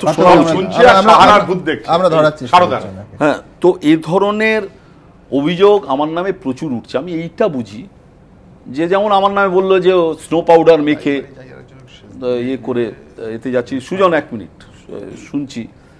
আমার বললাম যে কত দূর থেকে বুঝতে পারে পার্থ, চোখ ভাবো, ওখান থেকে বুঝে ফেলে যে আমি স্নো মেখেছি, পাউডার মেখেছি, কি তুমি মেখেছো। সেন্টের গন্ধ এটা মুখ্যমন্ত্রী আগে পেয়েছিলেন। 21শে জুলাই বলেছিলেন যে আমি আর নির্বেদ রায়কে নামে 2 জন আছে, আপনারা কি সেন্ট মেখে যাই। তা আমি বলেছিলাম যে এই শোনার পর এই রাজনীতিবিদদের আমি যারা দূর থেকে শুনতে পায় যে কুকুর সমাজের প্রতি আমার শ্রদ্ধাটা চলে গেল। কুকুর 5 ফুট শুনতে পায়। এ দেখছি রাজনীতিবিদ আমাদের মতো, মানে ইনক্লুডিং মমতা ব্যানার্জি, গন্ধ সেগুলো বললো ওনাও এই সেন্ট মেখেছে। তো এটা বলার জন্য আপনার বিরুদ্ধে মামলাও তো হয়েছে। হ্যাঁ মামলা হয়েছে, লোক পায়নি। স্যাড কেস হলো যে হাইকোর্টে 5,500 7,000 উকিল আছে, হাইকোর্টের কোনো উকিল পায়নি, বসিরহাট থেকে একটা উকিল আনতে হয়েছিল। যাই হোক মামলা ডিসমিস হয়েছে। কিছু করার নেই। যে এখন আরেকটা জিনিস শোনো, এরকম আমার বাড়িতে যা চিঠি আসে, যে অশ্লীল চিঠি আমি মেয়েদের দেখাই, মেয়েরা দেখ কেন কালচারটা কোন পর্যায়ে পৌঁছেছে। কালকে একটা চিঠি এসেছে, মানে লিফলেটস, 50টা লিফলেট, আমি আমার লিফলেটগুলো যারা যারা পাঠায়, প্রদেশ কংগ্রেসে পাঠিয়েছে, যে পিনাকি ঘোষ বিচারপতি জয়ন্ত বিশ্বাস, এরা সব, রুমা পাল প্রাক্তন বিচারপতি সুপ্রিম কোর্টের, তার স্বামী মানে খুব নামি লয়ার সমরাদিত্য পাল, এরা নাকি চিটফান্ড চালায়। এবং আমি তো চিটফান্ড চালাই, আমার দেওঘরের বাড়িতে নাকি নোট জাল করি। তো এর ঠিক আছে, কোনো বিকাশ ভট্টাচার্য 500 কোটি টাকা চিটফান্ড থেকে তুলেছে। তো আমি বুঝি, একটা জিনিস বুঝি, আমি চার্চিলের কথায় বিশ্বাস করি, if you do not have enemies, তার মানে তুমি কিছুই করোনি জীবনে। এই যে এনিমি তৈরি হচ্ছে, এটা আমি বুঝি, আনন্দ পাই যে আমি ঠিক জায়গায় হিটটা করছি। হ্যাঁ, তো আমার একটা পার্থকে বলে দিই, পার্থ তো অনেক দিনের ছোট চেনা, 72 সাল থেকে চেনা, আমার এত দুর্দিন পড়েনি ভাই টাকা নিয়ে বিদেশ যাব। আর 12 বছর আমি বিদেশ যাইনি, আর আমার বিদেশ যেতে ভালোও লাগে না। তুমিও জানো, সুমনও জানে, সবাই জানে যে আমি গাড়ি চালিয়ে সারা ভারতবর্ষ ঘুরি। ওই উল্টোডাঙ্গার মোড় থেকে ঠিক করি সিকিম যাব না, খাজুরাও যাব না, দক্ষিণ ভারত যাব, গাড়ি চালিয়ে যাই, এটা আমার নেশা। তো পার্থ পাগল হয়ে গেছে, মানে পাগল মানে কি, কালকে সাংবাদিকদেরও গালাগাল করেছে যে আপনারা কি ছাপছেন। এবং সবচেয়ে কাওয়ার্ডাইজ ব্যাপার হলো যে প্রশ্নের উত্তরে ফেস করলো না, উঠে চলে গেল, যা গালাগাল দেবার উঠে চলে গেল। এর আগে কংগ্রেসের প্রদীপ ভট্টাচার্য সম্বন্ধে বলেছে, প্রদীপ ভট্টাচার্য নাকি, সে আমারও বন্ধু, সেও আরেকজন, তার কাছে নাকি যাতায়াত করে, সে কিন্তু চিটফান্ড করে না, he is an insurance agent, ভারতবর্ষের মানে খুব বড় ইন্স্যুরেন্স এজেন্ট। এবং তাদের টোটাল ইন্স্যুরেন্স বিজনেস যারা করতো, তাদের ব্যবসা এই চিটফান্ডের জন্য যেন স্মল সেভিংসের ব্যবসা জিরো হয়ে গেছিল। এবং this people are also instrumental, Manmohan সিংকে বারে বারে জানিয়েছে যে এই ধরনের জিনিস চলতে পারে না। কিন্তু এখানে একটা কথা আছে, সেটা হচ্ছে এই যেটা আমরা দেখাচ্ছি, সেখানে সিপিএম যেরকম আছে, সেরকম তৃণমূল কংগ্রেস আছে, কংগ্রেসের নেতা মন্ত্রী বিধায়করা আছে। কারণ হলো ব্যাপারটা হলো যে আমরা যারা রাজনীতি করি, এটা অসুবিধা হচ্ছে এখানে, এই মেলাডিটা অ্যাক্রস দি পলিটিক্যাল লাইন, যে ডাকছে চলে যাচ্ছি। আমি সেমিনারে এতে আসবো, কিন্তু তার আগে আপনাদের দেখাবো একটি লগ্নিক সংস্থার বর্ষপূর্তি অনুষ্ঠানে। সেখানে নানা রাজনৈতিক দলের নানা নেতা মন্ত্রীরা গেছিলেন, সেই অনুষ্ঠানের ছবি আমাদের হাতে এসছে, দেখুন। সোমেন মিত্রর প্রশ্নের উত্তরে সংসদে দাঁড়িয়ে কোম্পানি বিষয়ক মন্ত্রী সচিন পাইলট রাজ্যের যে সংস্থাগুলির বিরুদ্ধে নিয়ম লঙ্ঘনের অভিযোগ জমা পড়েছে তার একটি তালিকা প্রকাশ করেন। সেই তালিকায় রয়েছে আইকোর্ট। এই সংস্থারই 4র্থ বর্ষপূর্তি অনুষ্ঠানে উপস্থিত হয়েছিলেন পার্থ চট্টোপাধ্যায়, মানস ভূঁইয়া, শোভন চট্টোপাধ্যায়। শিল্পমন্ত্রী পার্থ চট্টোপাধ্যায়ের গলায় শোনা গিয়েছিল আইকোরের প্রশংসা। আমার বিশ্বাস যে আইকোর যে কায়দায় এবং যেভাবে এগোচ্ছে, তাতে নিঃসন্দেহে তারা পশ্চিমবঙ্গ এবং ভারতের বাণিজ্যিক মানচিত্রে স্থান করে নেবে। আমরা নিজেরা খুশি এই কারণে যে আপনারা বেড়ে উঠছেন, বাড়ুন, এবং সেটা যেন শুধুমাত্র তাল গাছ না হয়, সে যেন বট গাছ হয়, অন্য কেউ ছায়া দিতে পারে। এ বিষয়ে প্রতিক্রিয়া দিতে গিয়ে মঙ্গলবার পার্থ চট্টোপাধ্যায়ের বক্তব্য, এ বিষয়ে যা বলার সাংবাদিক বৈঠকে বলবো। আইকোরের অনুষ্ঠানে উপস্থিত ছিলেন মানস ভূঁইয়া, তখন তিনি সেচ মন্ত্রী, তার গলাতেও আইকোর সম্পর্কে প্রশংসার সুর। এমন একটি মানুষ যিনি গ্রাম থেকে উঠে এসে পশ্চিমবঙ্গের কর্মসংস্থান এবং অর্থনৈতিক অগ্রগতির ক্ষেত্রে একটা বিরাট ভূমিকা পালন করছেন, তার নাম অনুকূল। আপনারা খুব গুরুত্বপূর্ণ ভূমিকা পালন করছেন। আমি শুনলাম প্রায় 1.5 লক্ষ কর্মী বন্ধু বিভিন্ন স্তরে, প্রায় 6-7টি রাজ্যে, পশ্চিমবাংলা সমেত, এর সঙ্গে যুক্ত হয়ে আছেন। এবং প্রতিষ্ঠিত অফিসগুলিতে প্রায় 6,500-এর মতো মানুষ যুক্ত হয়ে আছেন। এটা কম কথা নয়। সরকারের পক্ষ থেকে যদি কোনো সাহায্যের দরকার পড়ে, আমি আপনাদের সঙ্গে সহযোগিতা করব। এ বিষয়ে প্রতিক্রিয়া দিতে গিয়ে মানস ভূঁইয়ার মন্তব্য, জনপ্রতিনিধিরা যে কোনো অনুষ্ঠানে যেতেই পারেন। আমি তো রক্তদান শিবিরে বোধহয় 50টা গেছি, এরকম অনুষ্ঠানে, এরকম সাংস্কৃতিক অনুষ্ঠানে 20টা গেছি, তো যেতেই পারি, সব বিধায়করাও যায়। কিন্তু এইটাকে ইস্যু করা ঠিক না যে কোনো বিধায়ক বা মন্ত্রী কোনো অনুষ্ঠানে গেছেন অতএব তিনি অপরাধী। এটা ক্রিমিনালিটি প্রুভ করে না। এখনকার অ্যাডভান্সড অ্যাডভান্স আইটি টেকনোলজিতে আপনি ঘরে বসে থাকলেও আপনার ছবি ছেপে দিচ্ছে। আইকোরের অনুষ্ঠানে উপস্থিত ছিলেন মেয়র শোভন চট্টোপাধ্যায়ও। আর আজকে ওনার সঙ্গে যখন আমি এখানে আসি, উনি ইচ্ছা প্রকাশ করেছেন যে কলকাতার স্বাস্থ্য ব্যবস্থা নিয়ে বিভিন্ন জায়গায় যখন মানুষের পরিষেবা দিতে গিয়ে আমি একটি হাসপাতাল করতে চাই। আমি ওনাকে বলেছি যে আপনার সঙ্গে আমি বসবো, আগামী কাল পরশু কলকাতা কর্পোরেশনের বাজেট আছে, তারপরের দিনই আমরা দেখতে যাব যে কলকাতা শহর বা তার পাশের জায়গায় যে একটা উপযুক্ত জায়গা আমি জোগাড় করে দেবো। আমি ওনাকে অনুরোধ করেছিলাম যে আসুন সাধারণ মানুষের জন্য যাতে সত্যিকারের চিকিৎসা ব্যবস্থা যাতে দিতে পারেন, আপনি আইকর গ্রুপের পক্ষ থেকে একটা হাসপাতাল করুন, সব ধরনের সাহায্য আমরা করব মানুষের পরিষেবার জন্য, যদি ভবিষ্যতে আপনার তালুকে যুক্ত করেন। এ প্রসঙ্গে কিছু বলতে রাজি হননি মেয়র। আমি কিছু জানি না, যা পারবে মন থেকে যা আসবে তা দেখিয়ে যাও, আমরা দেখব। এবিপি আনন্দ। অর্ণবদা, আপনি যদি বলেন যে পার্থ চট্টোপাধ্যায় যদি এই লগ্নিকারী সংস্থার অনুষ্ঠানে গিয়ে ভুল করে থাকেন, তাহলে তো মানুষ ভূঁইয়াও একই ভুল করেছে। আমি পার্থকে বলিনি কিন্তু, না আমি বলছি অ্যাক্রস দি পার্টি লাইন। অসুবিধাটা কি হচ্ছে, যে কোনো লোক সম্বর্ধনা দিলেই আমরা চলে যাই। আমি তোমার একটা ছোট্ট ঘটনা বলি, 2 মিনিটের সময় আমার ইলেকশন হচ্ছে, একবার আশ্রমে ঢুকেছি, হঠাৎ দিকে একজন লোক এরাম করে ধাপ করে ফটো তুলে নিল, বলে এবার সিঁদুর দিয়ে দিল, এটা পকেটে রাখ। আরে তুই করে বলছেন কি ব্যাপার, বলে এটা রাখ, তুই জিতবি, আমরা লিখে দিই। ফটো তুলে নি, বলে আমার সঙ্গে রঞ্জিত পাজার ছবি আছে, বলে পরপর ছবি দেখালো, সবাইকে আশীর্বাদ করছে, বলে আমার ছবিটা কাটুন। করার পর সে, আমি বললাম ভাই আপনার এই, আমি সিঁদুরটা নিই না, আমি ভাই আমি এতে বিশ্বাস করি না। ইলেকশনে জেতার পর দমদমে হঠাৎ দিকে তার লোকের এসে ওই করে এসেছে, সাধুকে নিয়ে এসেছে।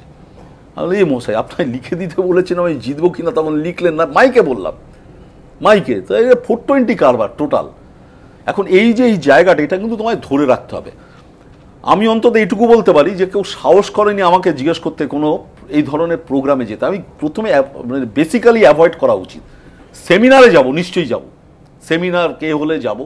এই যে সম্বর্ধনা নেবার, তো এটা একটা কমন ম্যালেডি হয়ে গেছে। যখনই কেউ একটু রাজনৈতিকভাবে ওঠে, প্রথম দুর্নীতিটা শুরু হয় মিষ্টির হাড়ি দিয়ে। মিষ্টির হাড়ি, মাছ, দাদা ইলিশ মাছ এলাম আমার পুকুরে হয়েছে, দিয়ে যাবে। তারপর একটা আইপ্যাড কি ছোট একটা ফোন, এগুলো দেবে। এগুলো পেতে পেতে না গ্র্যাজুয়ালি এগুলো ওঠে। These are maladies for all politicians, including, আমি বলছি এই ধরনের ঘটনা সব পলিটিশিয়ান বলো না, না না অল পলিটিশিয়ানস বলছি না, আমি বলছি জেনারেলাইজ করছি। আমি তো মানে এই ট্রেন্ডটা ডমিনেট করে যাচ্ছে, এটা এই লোভ, এই যে গরিব লোকগুলো মারা যাচ্ছে, এটাও লোভের জন্য। 2 টাকারটা 10 টাকা করবো, কিভাবে হবে জানি না। এখন এই ম্যালেডিটা আমাদের বন্ধ করতে হবে মানে কনসাসলি। আমি কেন আইকোরের এতে যাব, আমাকে কেন হঠাৎ সম্বর্ধনা দিচ্ছে, আমি কেন কি বলে এমপিএস এর মিটিংয়ে যাব, আমাকে কেন সম্বর্ধনা দিচ্ছে। এবার আসি, বললো যে অ্যাডভার্টাইজমেন্ট কেন নিয়েছে, এটা দেখালো কি কি অ্যাডভার্টাইজমেন্ট। আচ্ছা অ্যাডভার্টাইজমেন্ট নিয়েছে তো আমি তো তার সার্ভিস দিচ্ছি। কাল যদি কোনো উকিল আসে আমাকে জিজ্ঞেস করতে, আমি জেনারেলি এইসব ম্যাটার নিই না। আমায় যদি তুমি এলে একজন খুনের আসামি, আমি তো আমার এক্সপার্টাইজ বিক্রি করছি তোমাকে, তুমিও আমার থেকে নিচ্ছ। ও পড়াতে গেছে, হয়তো খুনির ও পড়াচ্ছে, ও তো প্রফেসর পড়ায়, বিমল পড়ায়, তো পড়াতে গেছে, তার বিনিময়ে টাকা নিয়েছে, টাকা মানে মাইনে পাচ্ছে। আমি সেটা বলছি। এখানে আমি ওটা জাস্ট যোগ করে দিই যে আমরা তো একটা স্পেস, এটা একটা টাইম, সেটাকে সেল করছি, এটা একদম কনজিউমার মার্কেটের স্বাভাবিক থিওরি। 1 নম্বর। 2 হচ্ছে কোন সংস্থার কাছ থেকে যদি সেটা অবসিন না হয়, টেররিজমের সঙ্গে যুক্ত না হয় এবং ইললিগাল না হয়, কারুর সরাসরি মানহানিকর না হয়, সেই বিজ্ঞাপন কেউ রিফিউজ করতে পারে না। 1। 2 হচ্ছে আমার ধারণা এবিপি আনন্দ এবং অন্যান্য চ্যানেলেও, এমনকি চিটফান্ড যে চ্যানেলগুলো পরিচালিত করতো, সেখানে সরাসরি বিনিয়োগ করুন বলা হতো না, কোনো প্রোডাক্টের বিজ্ঞাপন। আমি তোমার উত্তরটা সিম্পল দিচ্ছি। ধরো আমি একটা মিষ্টির দোকান খুলেছি, সুদীপ্ত সেন এলে মিষ্টি কিনতে এলো, আমি বললো আমি মিষ্টি কিনেছি, ফটো তুলে নিল, মিষ্টিকে কেন বিক্রি করেছে। মিষ্টি বিক্রি করা আর অ্যাডভার্টাইজমেন্টের স্পেস বিক্রি করা একই ব্যাপার।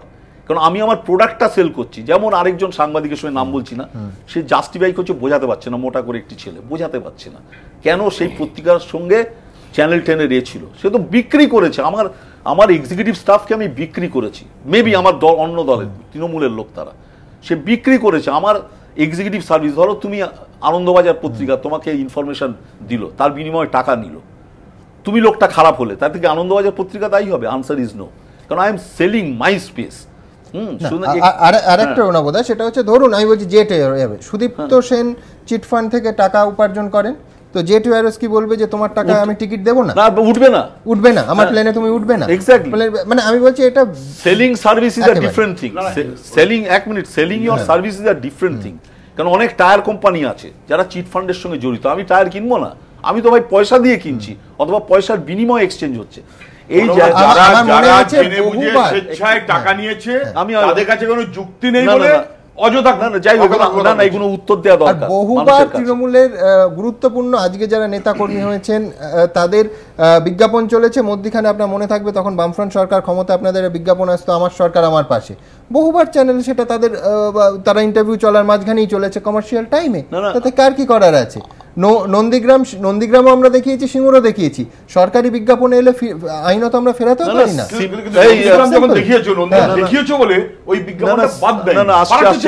Simple as that. ধরো এই যে স্যামসুং এর মোবাইল, তাদের পৃথিবীর অ্যাপেল কোম্পানি তাকে কন্ডেম করলো, মানে আইনে হেরে গেল। আমি স্যামসং এর মোবাইল পয়সা দিয়ে কিনেছি ভাই, তার জন্য আমি জড়িত থাকবো কেন? I bought your service. এগুলো হচ্ছে পার্থ, বেসিক্যালি আমি বলছি পার্থ যেটা বলেছে যুক্তিহীনতা চূড়ান্ত। আমি 2001 সালেও দেখেছি, কিছুই কিছু বলতে পারতো না।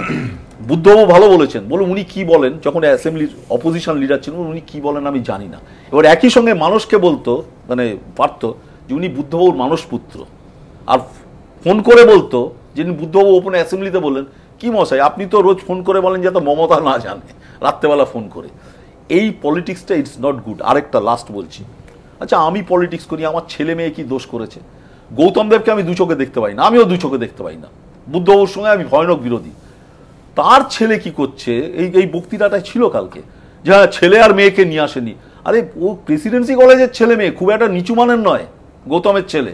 এবং গৌতমের ছেলে, গৌতম বলছি ডোন্ট মাইন্ড, মিস্টার গৌতম দেবের ছেলে, তার ছেলেকে বসালে অন্তত আমার চেয়ে পলিটিক্যাল সায়েন্স সাবজেক্টটা বেশি জানে, পার্থর থেকে তো বেশি জানেই।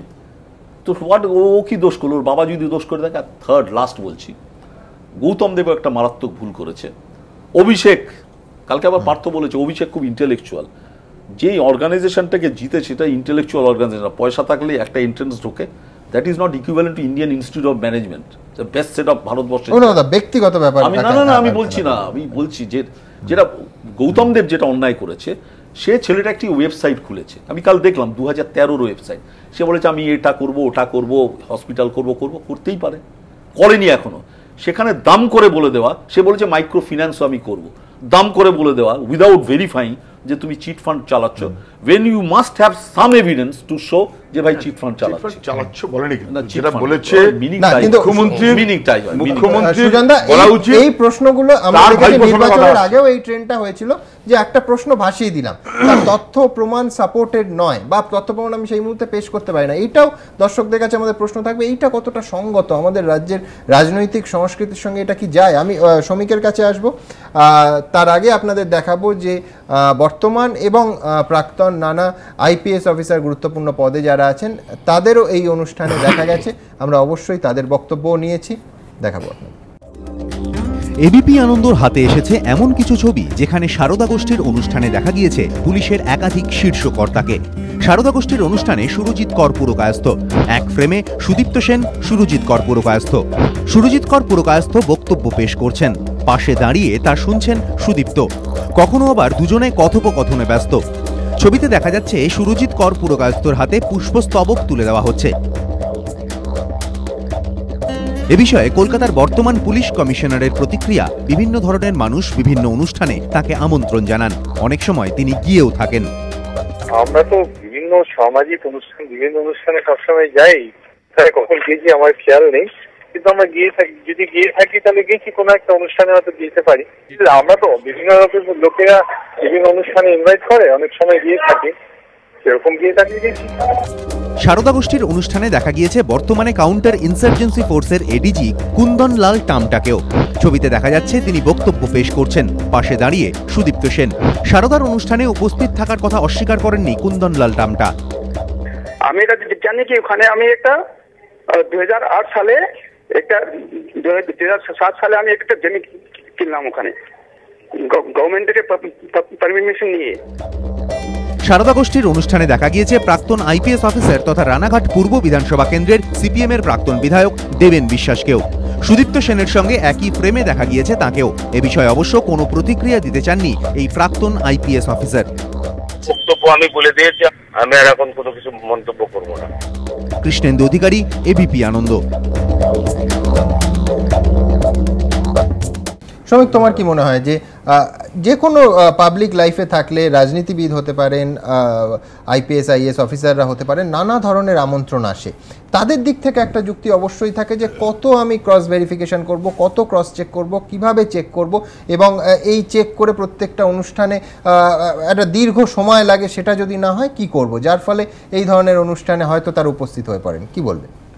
দেখুন, নির্বাচিত জনপ্রতিনিধি যারা আছে তারা বহু জায়গায় যেতে বাধ্য হন, অনিচ্ছা থাকলেও পরিস্থিতির তাগিদে বা সংস্থার সঙ্গে যুক্ত ব্যক্তিরা, তার ফলোয়ার্স হয়তো নির্বাচনে তার জন্য কাজ করেছেন, তারা যান। কিন্তু আজকে এই সারদা ঘটনার পরিপ্রেক্ষিতে যেটা আমরা দেখতে পাচ্ছি সেটা হচ্ছে এখানে দোষ বা সমস্যাটা কোনো ব্যক্তিকে নিয়ে নয়, এটা ভুলটা বা সমস্যাটা একটা সিস্টেমের মধ্যেই অন্তর্নিহিত আছে। একজন পদস্থ আইপিএস অফিসার তিনি বলছেন যে আমি আমন্ত্রণ পেয়েছিলাম, আমি গিয়েছিলাম। আমরা এরকম গিয়ে থাকি।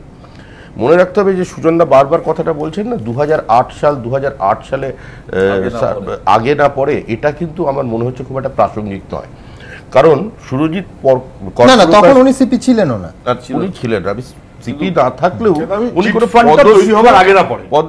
পদস্থ পুলিশ অধিকর্তা ছিলেন অবশ্যই, এবং তার কাছে বিভিন্ন ধরনের ইনফরমেশন ছিল। এর আগে সুদীপ্ত সেনের বিরুদ্ধে অভিযোগ আছে দক্ষিণ 24 পরগনায়, অভিযোগ আছে বারুইপুরের বিভিন্ন জায়গায়, যেভাবে তিনি স্থানীয় গুন্ডাদের ব্যবহার করে, স্থানীয় রাজনৈতিক ছোটখাটো নেতাকে ব্যবহার করে যেভাবে তিনি জমি কিনেছিলেন, সেই অভিযোগ ছিল 2008-এর আগে। যে জমি পরবর্তীকালে দেখিয়ে আজকে তিনি টাকা তুলেছেন, সাংবাদিকরাই লিখছেন, প্রত্যেক দিন দৈনন্দিন প্রাত্যহিক সংবাদপত্রে আমরা পড়ছি। তাহলে সমস্যাটা শুরু হয়েছে অনেক আগে। আগে কেউ বলছিলেন আমি রিয়েল এস্টেট করি, এখন বলছেন আমি চিটফান্ড করি, আগামী দিনে হয়তো বলবেন আমি সমুদ্রের জলের মানে উচ্চতা মাফি বা জল বিক্রি করি, বিভিন্ন হতে পারে। কারণ স্বপ্নের সওদাগররা বিভিন্ন সময় বিভিন্ন নামে সমস্ত সময় ছিলেন। এই যে মমতা ব্যানার্জির ছবি 1,86,00,000 টাকায় বিক্রি করা হয়েছে। কালকে একটা অনুষ্ঠানে গেলাম, সেখানে একজন দর্শক দাঁড়িয়ে বলছেন আগে 500 কোটি টাকার তহবিলের প্রথম টাকা আসা উচিত মমতা দেবীর ওই ছবিটা যিনি কিনেছিলেন সারদার থেকে, সেই টাকাটা মমতা দেবী যেন দিয়ে দেন। কালকে জনগণ দাঁড়িয়ে বলছে। এখন এটা নিয়ে আমরা চর্চা করছি, সাংবাদিকরা বলছেন, কিন্তু ছবিগুলো যারা কেনে তারা কিন্তু বিভিন্ন সময়ে কেনে। সিস্টেমের মধ্যে এ ধরনের মানুষ, এ ধরনের মানে ব্যবসাদাররা এরা থেকে যায়। যেমন যে ব্র্যান্ড বুদ্ধ এই শব্দটি আবিষ্কার করেছিল এবং যেভাবে ভাসিয়ে দেওয়া হয়েছিল 2006 নির্বাচনের আগে, সেই ব্র্যান্ড বুদ্ধ যিনি দিয়েছিলেন আজকে কিন্তু তিনি একদম মুখ্যমন্ত্রীর পরম সান্নিধ্যে আছেন। 2006 সালে যে শিল্পপতি না বলে বড় ব্যবসায়ী তাকে বলা ভালো, অত্যন্ত মানে রুচি সম্পন্ন এবং সংস্কৃতিবান মানুষও তিনি, নাম করছি না, যিনি মানে সারা দেশে মনে এরকম কোনোদিন ঘটনা ঘটেনি, যিনি 2006-এর বিধানসভা নির্বাচনের কাউন্টিং স্টেশন মানে ক্ষুদিরাম অনুশীলন কেন্দ্রের সামনে উত্তেজনা প্রশমন করতে না পেরে পৌঁছে গিয়েছিলেন। মানে সরকার আসছে তো পৌঁছে গিয়েছিলেন এতটা, এবং তারপরে রিয়াকশন দিয়েছিলেন অন ক্যামেরায়, মানে বামফ্রন্টের জয়, সিপিআইএম এর জয়। তিনিও কিন্তু 1 কোটি টাকার ওপর দিয়ে মমতা ব্যানার্জির আঁকা ছবি কিনেছেন। তার মানে এই যে সুন্দর, এবার কেউ কেউ বলছেন যে মমতা ব্যানার্জি যখন মুখ্যমন্ত্রী থাকবেন না তখন ওই ছবিগুলো কত টাকা বিক্রি হবে, তখন বোঝা যাবে ছবির নান্দনিক উৎকর্ষতা কতটা। এগুলো আলোচনার বিষয়বস্তু নয়। এরা বিভিন্ন সময় সারদার কাছে বিভিন্ন মানুষ ছিলেন। আমরা দেখি একটা জিনিস বলো, একটা ছবি নিলামে উঠলো, সেই নিলামে পাবলিক অকশন থেকে কে কিনছে সেটা তো যিনি এঁকেছেন তিনি বলতেই পারেন যে আমার এটা দেখার বিষয় নয়, পাবলিক অকশন, সেখান থেকে কেউ। আমি কিন্তু এই কথাটা মমতা ব্যানার্জির বিরুদ্ধে বলছি না, না না, আমি পক্ষে বিরুদ্ধে বলছি না, আমি যুক্তিটা দিচ্ছি। নিশ্চয়, একদম ঠিক। আমি পাবলিক অকশনে ছবি তুলেছি, কিন্তু ছবিটা কিনছে কে? পুলিশ অফিসারদের আজকে যিনি ছবি কিনেছে, পুলিশ অফিসারদের বইয়ের সিডি খুব বিক্রি হয়, যে কিনছে সেও জানে কি গান শুনবে। এখানে কাস্ট্রির আগেও হয়েছে, আমাদের রাজ্যের মুখ্যমন্ত্রীও, একটা আমাদের প্রাক্তন রাজ্যের মুখ্যমন্ত্রী প্রয়াত কমরেড জ্যোতি বসু, তিনিও একটি ছবির মানে উদ্বোধন করেছিলেন, একজনের প্রদর্শনী, একজন রাজনৈতিক ব্যক্তিত্বের স্ত্রীর। সে ছবিও অনেক ভালো দামেই বিক্রি হয়েছে বাজারে। সুতরাং এগুলো হয়ে থাকে, আর যারা এই ধরনের কিনছেন তারা এরকম কিনবেন খুশি করার জন্য। কারণ আমরা জানি এই যারা হঠাৎ মানে একটু বেশ দুধেল গাই থাকে না, শরীর স্বাস্থ্য ভালো যাদের থাকে, কথাটাকে অন্য মানে করবেন না, দেখা যায় এক ধরনের জোঁক থাকে, গায়ে আটকে যায়, কিন্তু রক্ত খেতে খেতে ঠিক যখন ওরাই আগে বুঝতে পারে যে দিন শেষ, ঠিক সময়ে তারা খসে পড়ে যায়। তো এই এখন যারা দেখেছেন, এখন একজন পুলিশ কর্তা তিনি বলছেন যে এরা এই কারবার করে, আমি জানতাম না। তিনি আবার ওখানে অ্যাডভাইজার ছিলেন, এতদিন তার দীর্ঘ মানে 39-40 বছর চাকরি করেছেন, তারপরে তিনি বলছেন যে সারদা যে এটা যেটা চিটফান্ড সেটা তিনি জানতেন না, কেউ বুঝতেন না, কেউ জানতেন না, কেউ ব্যাপারটা বোঝেন না। অর্পিতা ঘোষ অত্যন্ত সৃজনশীল একজন মহিলা, ভালো নাট্যকর্মী, তার নাটক আমি দেখেছি। উনি নিজে বলছেন আমি কোনোদিন সাংবাদিকতা করিনি, ব্যাপারটি আমি বুঝলাম না, আমাকে কুণালদা বলল, আমি কুণালদার কথা সেখানে গেলাম, পরে সুদীপ্ত সেন ডাকলেন, বললাম ম্যাডাম আপনি জয়েন করেছেন, খুব ভালো, আমরা একসঙ্গে কাজ করি। কেউ কিচ্ছু বুঝতে পারছেন না, এই কেউ কিছু বুঝতে পারছে না, এই একটা জিনিস আমার কাছে খুব মজা লাগছে। কাজটা কি অ্যাকচুয়ালি, এই যে কিছু না বোঝার মধ্যে একটা বোঝা আছে, একটা কবিতা আছে না, মানে কঙ্কালের মধ্যে সাদা ঘুণ, ঘুণের মধ্যে জীবন, জীবনের মধ্যে মৃত্যু, সুতরাং মৃত্যুর মধ্যেও থাকবে আর একটা মৃত্যু। এটাই আমার মনে হচ্ছে এটা এখন অত্যন্ত প্রাসঙ্গিক। এই যে পুরো ব্যাপারটা রহস্যাবৃত, পুরো ব্যাপারটা যদি তুমি দেখো, রোম্যান্স, পলিগামি, পুলিশ, গাড়ির নাম্বার প্লেট বদল, সেবি, SBI, চিটফান্ড, 1982, 1930, সারা জায়গা ঘুরছে, জিনিসটা ঘুরছে। ঘুরতে ঘুরতে আমরা কি দেখতে পেলাম, সবচেয়ে অদ্ভুত ঘটনা কি, যে কুণাল ঘোষের বিরুদ্ধে প্রথম, কুণাল ঘোষ আগে তিনি বলতে থাকলেন যে আমি মানে হতাশা তিনি ব্যক্ত করতে থাকলেন ফেসবুকে। এবার কুণাল ঘোষের বিরুদ্ধে ডায়েরি করলো কে? কুণাল ঘোষের বিরুদ্ধে ডায়েরি করছে মানে আইনি ব্যবস্থা এ করছে কে? চ্যানেল 10। কুণাল ঘোষের বিরুদ্ধে মামলা কে রুজু করছে? মামলা করছে অর্পিতা ঘোষ, যিনি সাংবাদিক ছিলেন না, যিনি শুধুমাত্র কুণাল ঘোষের আবেগে, কুণাল ঘোষের আহ্বানে সাংবাদিক হয়েছেন তিনি। এবং তিনি কি করে কোন চ্যানেলের সাংবাদিক হলেন? যিনি ছবি আঁকেন, সৃজনশীল, বুদ্ধিজীবী, আমাদের থেকে অনেক বেশি, তিনি হঠাৎ সাংবাদিক হতে চলে গেছিলেন। এই যেটা সাংবাদিক হওয়ার প্রবণতা একটা শুরু হয়েছিল, যেরকম চিটফান্ডের একটা ঊর্ধ্বগতি হয়েছে, 1200 কোটি টাকা থেকে প্রায় বাজার থেকে 65,000 কোটি টাকা উঠে গেছে, একদম এর স্কাই রকেটেড যেভাবে উঠেছে, ঠিক সেরকমভাবেও একটা সাংবাদিক হওয়ার প্রবণতা মানুষের মধ্যে দেখা গিয়েছিল কিছুদিন। আর সমস্ত ব্যাপারে মতামত দেওয়া, সমস্ত ব্যাপারে মতামত দেওয়া। আর রাজনীতি যারা করেন তারা অপদার্থ, রাজনীতি যারা করেন তারা একটা মানে ঘৃণ্য জীবিকা গ্রহণ করেছেন, জীবিকার পর্যায়ে নামিয়ে দিয়েছিলেন। এবার তাদের এবার দেখা যাচ্ছে। এখন আর আগে দেখা যায়নি, না না, আগে এতগুলো আর্টিস্ট ফোগলাদা তিয়েদার এখন তো নেই বাজারে, গাইছে বাজারে, তো এটা সাপোর্ট করছো না? যারা সাপোর্ট করছি না, তাহলে বুদ্ধদেব ভট্টাচার্য গানে নেমে গেল। শুনুন, সংস্কৃতিবান সংস্কৃতি মন্ত্রী, রাজ্যের প্রাক্তন মুখ্যমন্ত্রী বুদ্ধদেব ভট্টাচার্যের আমলে যারা যত অমৃত রস পান করেছেন, পরবর্তীকালে তারাই বুদ্ধদেব ভট্টাচার্যের বিরুদ্ধে ততটাই গরল উদ্গার করেছেন। আজকে আর দেখতে পারবেন না। হ্যাঁ, আজকে আমি আলোচনা আসবো, পুরো ব্যাপারটাকে হচ্ছে গরিব। তার আগে আপনাদের দেখাবো যে সিপিআইএম দলের প্রাক্তন বিধায়ক আনন্দ বিশ্বাস, 2009-2010 তিনি বিধায়ক ছিলেন, তাকেও এই সারদা গোষ্ঠীর অনুষ্ঠানে দেখা গেছে। দেখাবো সেই ছবি। সারদার অনুষ্ঠানে নেতাদের ছড়াছড়ি, কি তৃণমূল কি সিপিএম। আনন্দ বিশ্বাস বিষ্ণুপুর পূর্ব বিধানসভার প্রাক্তন সিপিএম বিধায়ক। যদিও সারদার অনুষ্ঠানে তার উপস্থিত থাকার এই যে ছবি দেখা যাচ্ছে, তখন তিনি প্রাক্তন হননি, সিপিএম এর বিধায়কই ছিলেন। সারদা গার্ডেনে বিশ্বকর্মা পুজো থেকে শুরু করে নেতাজি ইন্ডোরে এজেন্ট মিট, সবেতেই তিনি, পাশে সুদীপ্ত সেন, গলায় সারদা গোষ্ঠীর ভূয়সী প্রশংসা। দীর্ঘদিনের পরিচয় সুদীপ্ত সেন বাবুর সাথে আমার, তো আমি সুদীপ্ত বাবুকে বলবো যে আপনার যে মহতি কর্মকাণ্ড, আপনার যে উদ্যোগ, আপনার যে প্রয়াস, আপনার সঙ্গে যে অসংখ্য মানুষজন আছে, তাদেরকে নিয়ে আগামী দিনে আরো অনেক বেশি কিছু করে দেখাতে হবে সেই উদ্যোগ আরো বেশি করে নেবেন। এতগুলো মানুষ আপনার পেছনে আছে, প্রশাসন আছে, সরকার আছে, আমরা সবাই আছি। যদিও এখন এই বিষয়ে কিছু বলতে নারাজ প্রাক্তন সিপিএম বিধায়ক। সেটা আমি কোনো কমিটমেন্ট করবো না বলছি। আপনি থাকতেন কেন? বলছি তো আমি কোনো কমিটমেন্ট করবো না এই বিষয়ে। 2011 পর্যন্ত সিপিএম এর বিধায়ক থাকার পর আর ভোটে দাঁড়াননি আনন্দ বিশ্বাস। নিমাই পান্ডার রিপোর্ট, এবিপি আনন্দ। সুজনদা, অভিযোগ যে সারদা গোষ্ঠীর এই লগ্নির ব্যবসার আসার একেবারে শুরু থেকে আনন্দ বিশ্বাসের সঙ্গে যোগাযোগ। অভিযোগ আনন্দ তো আমি খুবই পার্সোনালি চিনি। আনন্দ বিষ্ণুপুরের এমএলএ ছিল। এই যে চত্বরেও জমির এই সবগুলো করতো, যে সারদা গার্ডেন নাকি একটা, সেটা ওর কনস্টিটিউন্সির মধ্যে পড়ে, ওর কনস্টিটিউন্সির শেষ দিকটাতে। আমরা না চিনলেও ও লোকাল ছেলে, ন্যাচারালি চিনতো, নিশ্চয়ই হয়তো পরিচয় ছিল, যোগাযোগও ছিল, কিন্তু এমনি ওর কাজকর্ম হানাতানা ইত্যাদি ইত্যাদিগুলো আমাদের যে পছন্দ হয়নি, এটা বুঝবেন এখান থেকেই। 2011 নির্বাচনে আমরা ওকে ক্যান্ডিডেটও করিনি বা পার্টি থেকে ওকে আমরা যেভাবে বাদ দিই, আমাদের তো এইসব একটা পদ্ধতি করি আমরা, উই হ্যাভ ডান সো। আমি শ্রমিকের কাছে আগে যাব, তার আগে আরেকবার দ্বিতীয়বার জিজ্ঞেস করছি সুজনদা, তাকে কি বহিষ্কার করা হয়েছিল?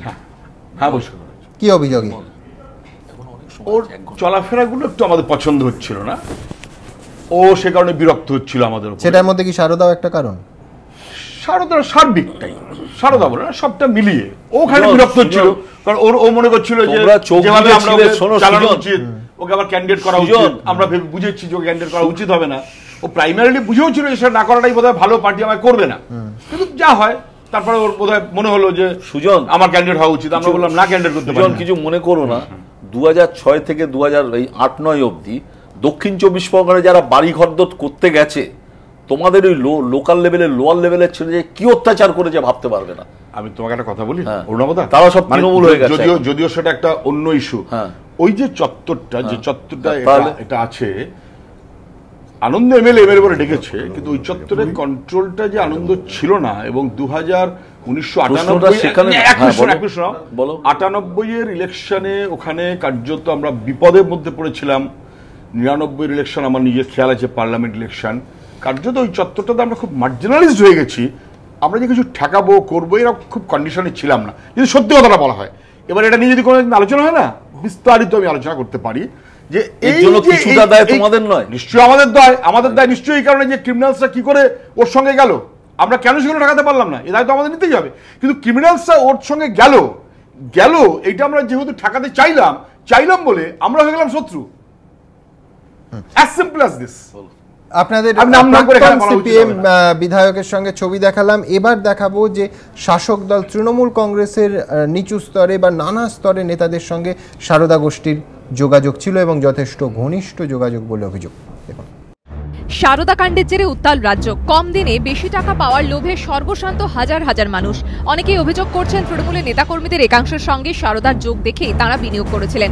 তৃণমূল বীরভূমের করিদ্ধা গ্রাম পঞ্চায়েতের ছোড়া গ্রাম, তৃণমূল পরিচালিত গ্রাম পঞ্চায়েত ছোড়া গ্রামের বাসিন্দা জিতেশ মণ্ডল, তৃণমূল কর্মী সারদার এজেন্ট।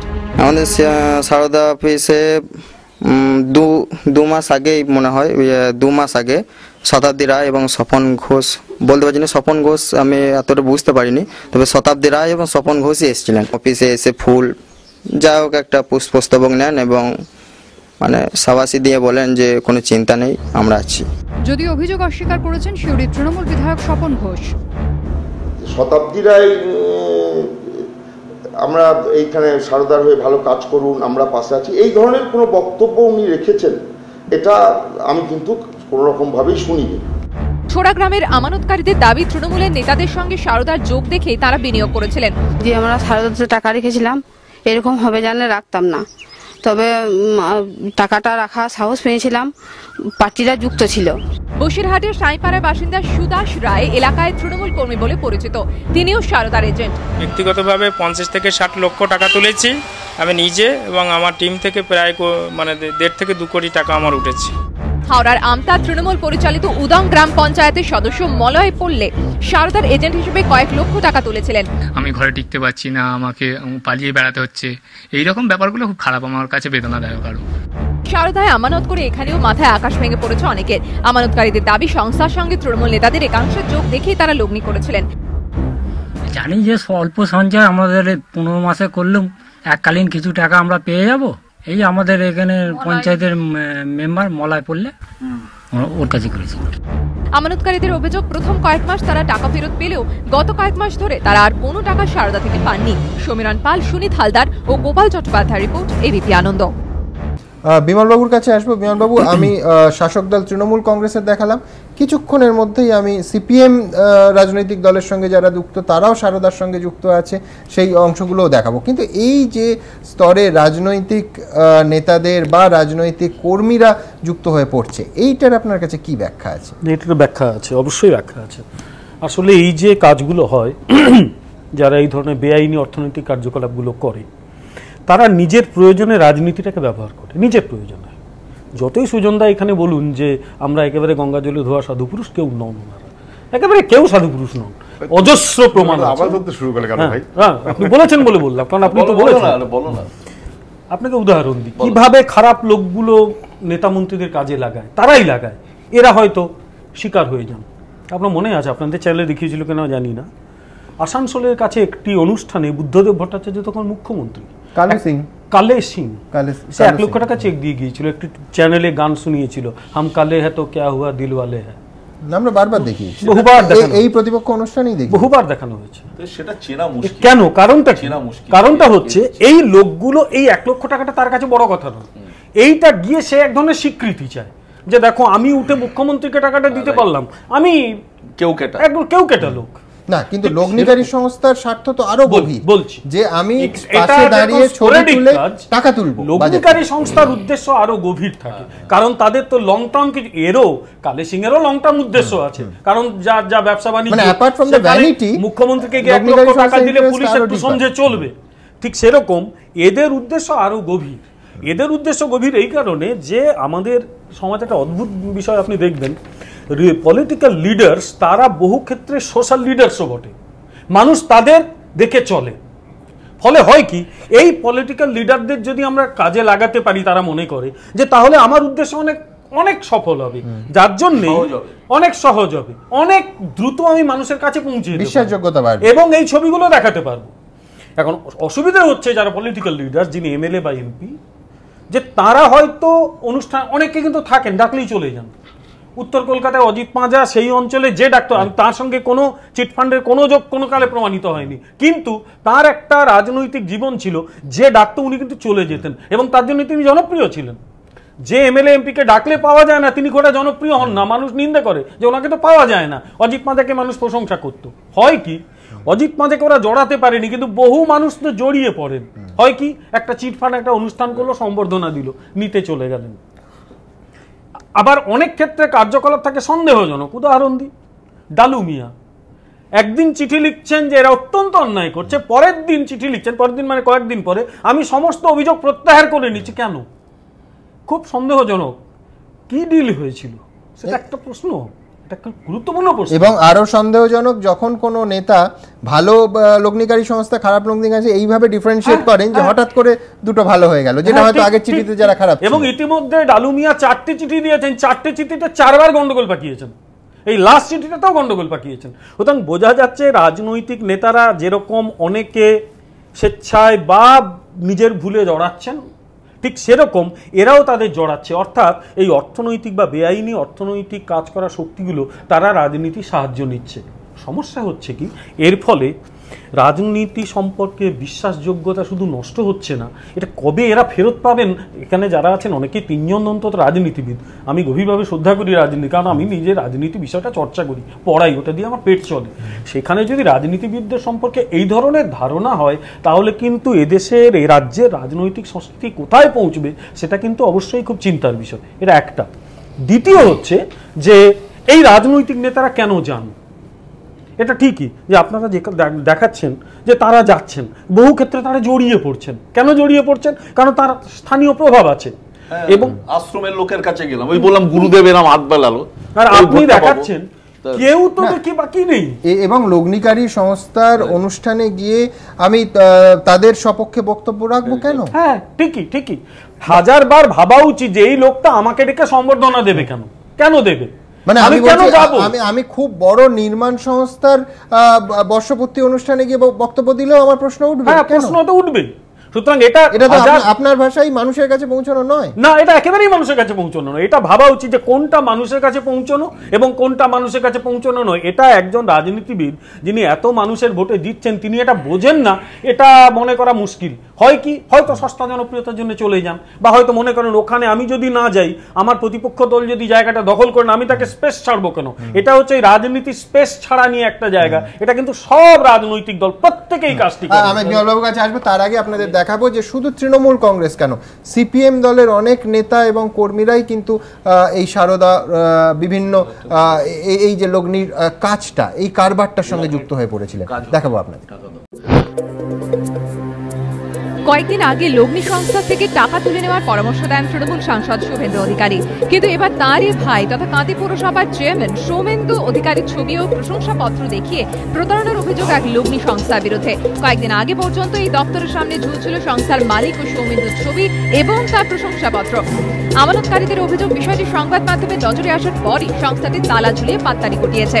পৌরসভার মাধ্যমেও অনেক টাকার লেনদেন হয়েছে সারদা গোষ্ঠী। স্থানীয় কংগ্রেস নেতাদের অভিযোগ, পুরসভা এই লগ্নি সংস্থার সঙ্গে যুক্ত। এই বিষয়ে সৌমেন্দু বা তৃণমূলের অন্যান্য নেতারা অবশ্য কোনো প্রতিক্রিয়া দিতে চাননি। স্থানীয় তৃণমূল নেতা তথা মেয়র ইন কাউন্সিল অনিমেষ দাসের বিরুদ্ধে লগ্নি সংস্থা চালানোর অভিযোগের স্বরূপ স্থানীয় সিপিএম নেতৃত্ব। বিষয়টি তদন্ত করে দেখার জন্য আসানসোল পুরসভার মেয়র তাপস বন্দ্যোপাধ্যায়ের কাছে স্মারকলিপিও জমা দেন তারা। যতদিন না ব্যবস্থা নেওয়া হচ্ছে ততদিন বোর্ড মিটিং বয়কটেরও হুঁশিয়ারি দিয়েছে সিপিএম। অনিমেষ দাসের পাল্টা দাবি, এটি কোনো লগ্নি সংস্থা নয়। দুর্গাপুরে প্রতারণায় অভিযুক্ত একটি লগ্নি সংস্থার সঙ্গে তৃণমূল নেতাকর্মীদের ঘনিষ্ঠতার অভিযোগে সুর চড়িয়েছে বিরোধীরা। দুর্গাপুরের বাসিন্দা অজিত দাসের অভিযোগ, স্থানীয় একটি সংস্থায় 2009 সাল থেকে কিস্তিতে টাকা জমা রাখেন তিনি। সংস্থার তরফে প্রতিশ্রুতি দেওয়া হয় নির্দিষ্ট সময় পর তাকে 6 কাঠা জমি দেওয়া হবে, কিন্তু অজিত বাবুর অভিযোগ হঠাৎই সংস্থাটি দপ্তরে তালা ঝুলিয়ে চম্পট দেয়। সেই নির্দেশের প্রেক্ষিতে মঙ্গলবার সংস্থার দপ্তরে তল্লাশি চালায় পুলিশ। স্থানীয় সিপিএম নেতৃত্বের অভিযোগ, এই সংস্থার একটি চ্যানেলের অনুষ্ঠানে তৃণমূল নেতাকর্মীদের বহুবার দেখা গিয়েছে। অজিত দাস, উনি ওনার স্ত্রীর নামে এবং ওনার পুত্রবধূর নামে দুটো প্লট বাবদ, মানে এগ্রিমেন্ট বাবদ 36 মাসের ইনস্টলমেন্ট বাবদ একটা টাকা দেওয়া হয়েছিল, যেটার মূল অ্যামাউন্ট হচ্ছে আপনার 3,04,000 টাকা। সেটা জমা করে 28টা ইনস্টলমেন্ট নেওয়ার পর সে কোনো মতে আমাদেরকে জায়গাটা দিতে চায়নি এবং টাকাও রিফান্ড দিচ্ছে না আমাদের। তৃণমূল নেতাদের পাল্টা দাবি, তারা আমন্ত্রণ পেয়েই সেখানে গিয়েছিলেন। দুর্গাপুরের মেয়র সম্প্রতি এই ধরনের 52টি সংস্থার তালিকা তৈরি করে জেলা শাসকের হাতে তুলে দেন, আবেদন করেন ব্যবস্থা নেওয়ার জন্য, কিন্তু সেই তালিকাতেও এই সংস্থার নাম ছিল না। মেয়রের অবশ্য দাবি, তালিকা তৈরির কাজ এখনো প্রাথমিক পর্যায়ে। আমার যেখানে রেসিডেন্সিয়াল প্লট, এই রেসিডেন্সিয়াল প্লটে কি কোথায় একটা ঘর ভাড়া নিয়ে কি চালাচ্ছে, এটা খোঁজ না পাওয়া পর্যন্ত আমরা তো গিয়ে জিজ্ঞেস করতে পারি না কাউকে। নদিয়ার কোতোয়ালি থানা এলাকায় আবার একই অভিযোগে নিশানায় ডিওয়াইএফআই কৃষ্ণনগর উত্তর লোকাল কমিটির সদস্য সুজিত মিত্রর বিরুদ্ধে লগ্নি সংস্থার নামে প্রতারণার অভিযোগ উঠেছে। সোমবার এক আমানতকারী কোতোয়ালি থানায় সংস্থার বিরুদ্ধে অভিযোগ করেন। সুজিত মিত্র নামে এক ডিওয়াইএফআই নেতা, যে কিনা তার দোতলাতে, তার বাবা অধীর মিত্রের দোতলাতে শ্রী রামকৃষ্ণ লোক সেবা ফাউন্ডেশন নামে একটা চিট ফান্ড দীর্ঘদিন থেকে চালিয়ে আসছে। পাবলিকের কাছ থেকে টাকা তুলেছে, হাজার হাজার টাকা, যার অ্যামাউন্ট লক্ষ লক্ষ টাকা ছাড়িয়ে যাবে, এবং সেখানে ফিক্সড ডিপোজিট করিয়েছিল 5 বছর 6 মাসের টাকা ডাবল দেবে, এই হিসাবে মানুষের কাছে লক্ষ লক্ষ টাকা নিয়েছে। দলীয় নেতৃত্ব অবশ্য জানিয়েছে প্রমাণ মিললে ব্যবস্থা নেওয়া হবে। চিট ফান্ডের বিরুদ্ধে আমরা, এবং সেক্ষেত্রে আমাদের যদি সংগঠনের কোনো সদস্য এই কাজের সঙ্গে যুক্ত হয়ে থাকে, যদি তা প্রমাণিত হয়, আমরা ডিওয়াইএফআই আমরা আমাদের সাংগঠনিক স্তরে তদন্ত করে ওর সম্পর্কে যে সিদ্ধান্ত গ্রহণ করার আমরা সেই সিদ্ধান্ত গ্রহণ করব। লগ্নি সংস্থাগিরি কেলেঙ্কারির ইস্যুতে ইতিমধ্যে একে অপরের বিরুদ্ধে আক্রমণ চালিয়েছে শাসক বিরোধীরা। তবে জেলায় জেলায় এই নজির কোনো পক্ষকে স্বস্তিতে রাখছে না বলে মনে করছে রাজনৈতিক পর্যবেক্ষকরা। ঋত্বিক প্রধান, কৌশিক গাতাইত, মনোজ বন্দ্যোপাধ্যায় ও প্রত্যুত সরকারের রিপোর্ট, এবিপি আনন্দ। মেয়রবাবু, আপনার কাছে যাব যে আজকে যেহেতু সেই সংস্থায় চাকরি করেছেন, অনেকেই মনে করছেন যে রাজনীতি যারা করেন তারা সামনে কুণাল ঘোষকে এগিয়ে দিচ্ছেন, সারদার সঙ্গে তার থেকে অনেক বেশি ঘনিষ্ঠ যে বড় দরের নেতারা ছিলেন কুণালবাবুরই কিছুদিন আগে দেখছিলাম রাঘব বোয়াল একটা শব্দ, তারা কিন্তু আড়ালে থেকে যাবেন এবং সামনে যে একমাত্র যেন সারদার সঙ্গে কুণাল ঘোষের যোগাযোগ, এটা নিয়ে আপনি কি বলেন? না, আমার এটাই একটা অবশ্যই একটা প্রশ্ন আছে। এটা ঠিকই যে কুণাল ঘোষ চাকরি করতেন এবং তাকে তার ডিফেন্সে তো কথা বলার সুযোগ দিতে হবে। সমস্যা হচ্ছে বহু কাগজ পড়ে মনে হচ্ছে যে আমরা বিচারের আগে কুণাল ঘোষকে ফাঁসিতে ঝুলিয়ে দিয়েছি। কুণাল ঘোষের নিজের তো একটা বলার কিছু আছে এবং সেটা নিয়ে তদন্ত হচ্ছে। তদন্তে যদি এমন দোষী প্রমাণিত হয় যে তিনি তার অফিসিয়াল পজিশনকে কাজে লাগিয়ে অন্যায় সুবিধে পাইয়ে দিয়েছেন, দোষটা কিন্তু এটা নিয়ে ও তো বিচারের আগে আমাদের ভাই ফাঁসি দিয়ে দিত। কুণাল যখন বিচারের আগে তো আমাদেরও ফাঁসি দিত। এটা নিয়ে রাজনীতি অনেকেই মনে করছেন যে সফট টার্গেট কুণাল ঘোষ, পিছনে যারা আছেন সারদার সঙ্গে আরো ঘনিষ্ঠ রাজনৈতিক নেতা তারা আড়ালে চলে যাবে। বলছি ওই টানতে আমি এটা শেষ করতে বলছি, এইটাই আমার শেষ হয়নি তখন। কুণাল ঘোষ যেরকম অর্পিতা ঘোষ বলেছেন যে কুণালদার কথা, কুণাল ঘোষের কথায় আমি ওখানে দায়িত্ব নিয়েছিলাম, কুণাল ঘোষের কথায় দায়িত্বভাবে নেওয়া যায় না। কুণাল ঘোষের মাধ্যমে অর্পিতা ঘোষ ওখানে দায়িত্ব নিয়েছিলেন, এটা কুণাল ঘোষকে একা আঙুল তুললে চলবে না। আর অর্পিতা ঘোষ যে কুণাল ঘোষের বিরুদ্ধে মামলা করেছেন সেটাও অর্পিতা সারদার বিরুদ্ধে যে মামলা করেছেন সেটাও তাকে দিয়েই করানো হয়েছে। সুতরাং এই যে আমরা নেই বললে আর এটা চলছে না, এটা একটা লাফিং স্টক হয়ে যাচ্ছে আস্তে আস্তে। দীর্ঘ না চর্চা করে যে আতঙ্ক, যে ভয়, যে অনিশ্চয়তার পরিবেশ তৈরি হয়েছে আজকে গোটা রাজ্য জুড়ে, আজকে একটা আজকে সেই নিয়ে একটা আমাদের আলোচনা দলের মধ্যে তাঁর তড়িৎ গতিতে উত্থান ঈর্ষান্বিত করেছে অনেক সতীর্থকেই। হঠাৎই মমতা বন্দ্যোপাধ্যায়ের সঙ্গে তাঁর ঘনিষ্ঠতা অবাক করেছে রাজনৈতিক মহলকেও। বাংলার নন, আজ ভারতবর্ষের নেত্রী। বাংলা কাগজের কুণাল দীর্ঘদিন ধরে অনেক সংবাদ মাধ্যমের সাথে ছোট্টবেলা থেকে যুক্ত আছে।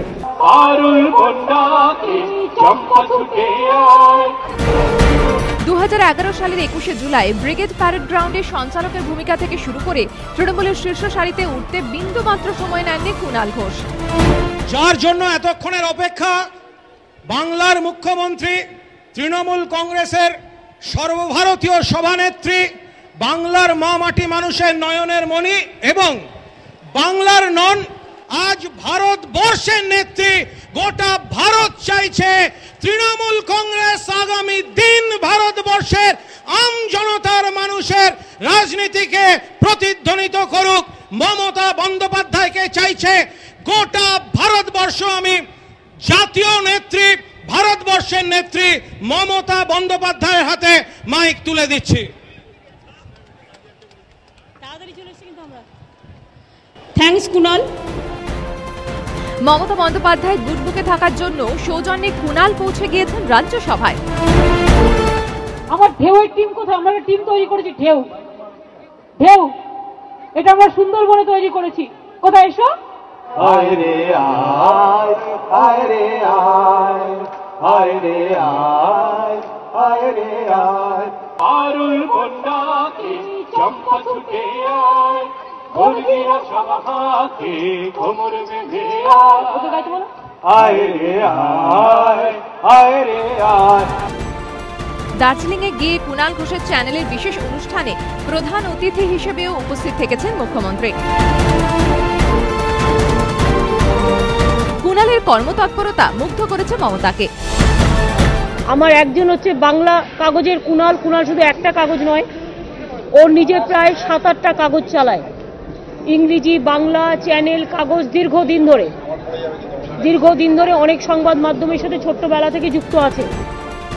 এহেন কুণাল ঘোষকে সারদা কাণ্ডে কাঠগড়ায় দাঁড় করিয়েছেন সুদীপ্ত সেন, আর তা ঘিরেই রাজনৈতিক মহলে ঝড় উঠেছে।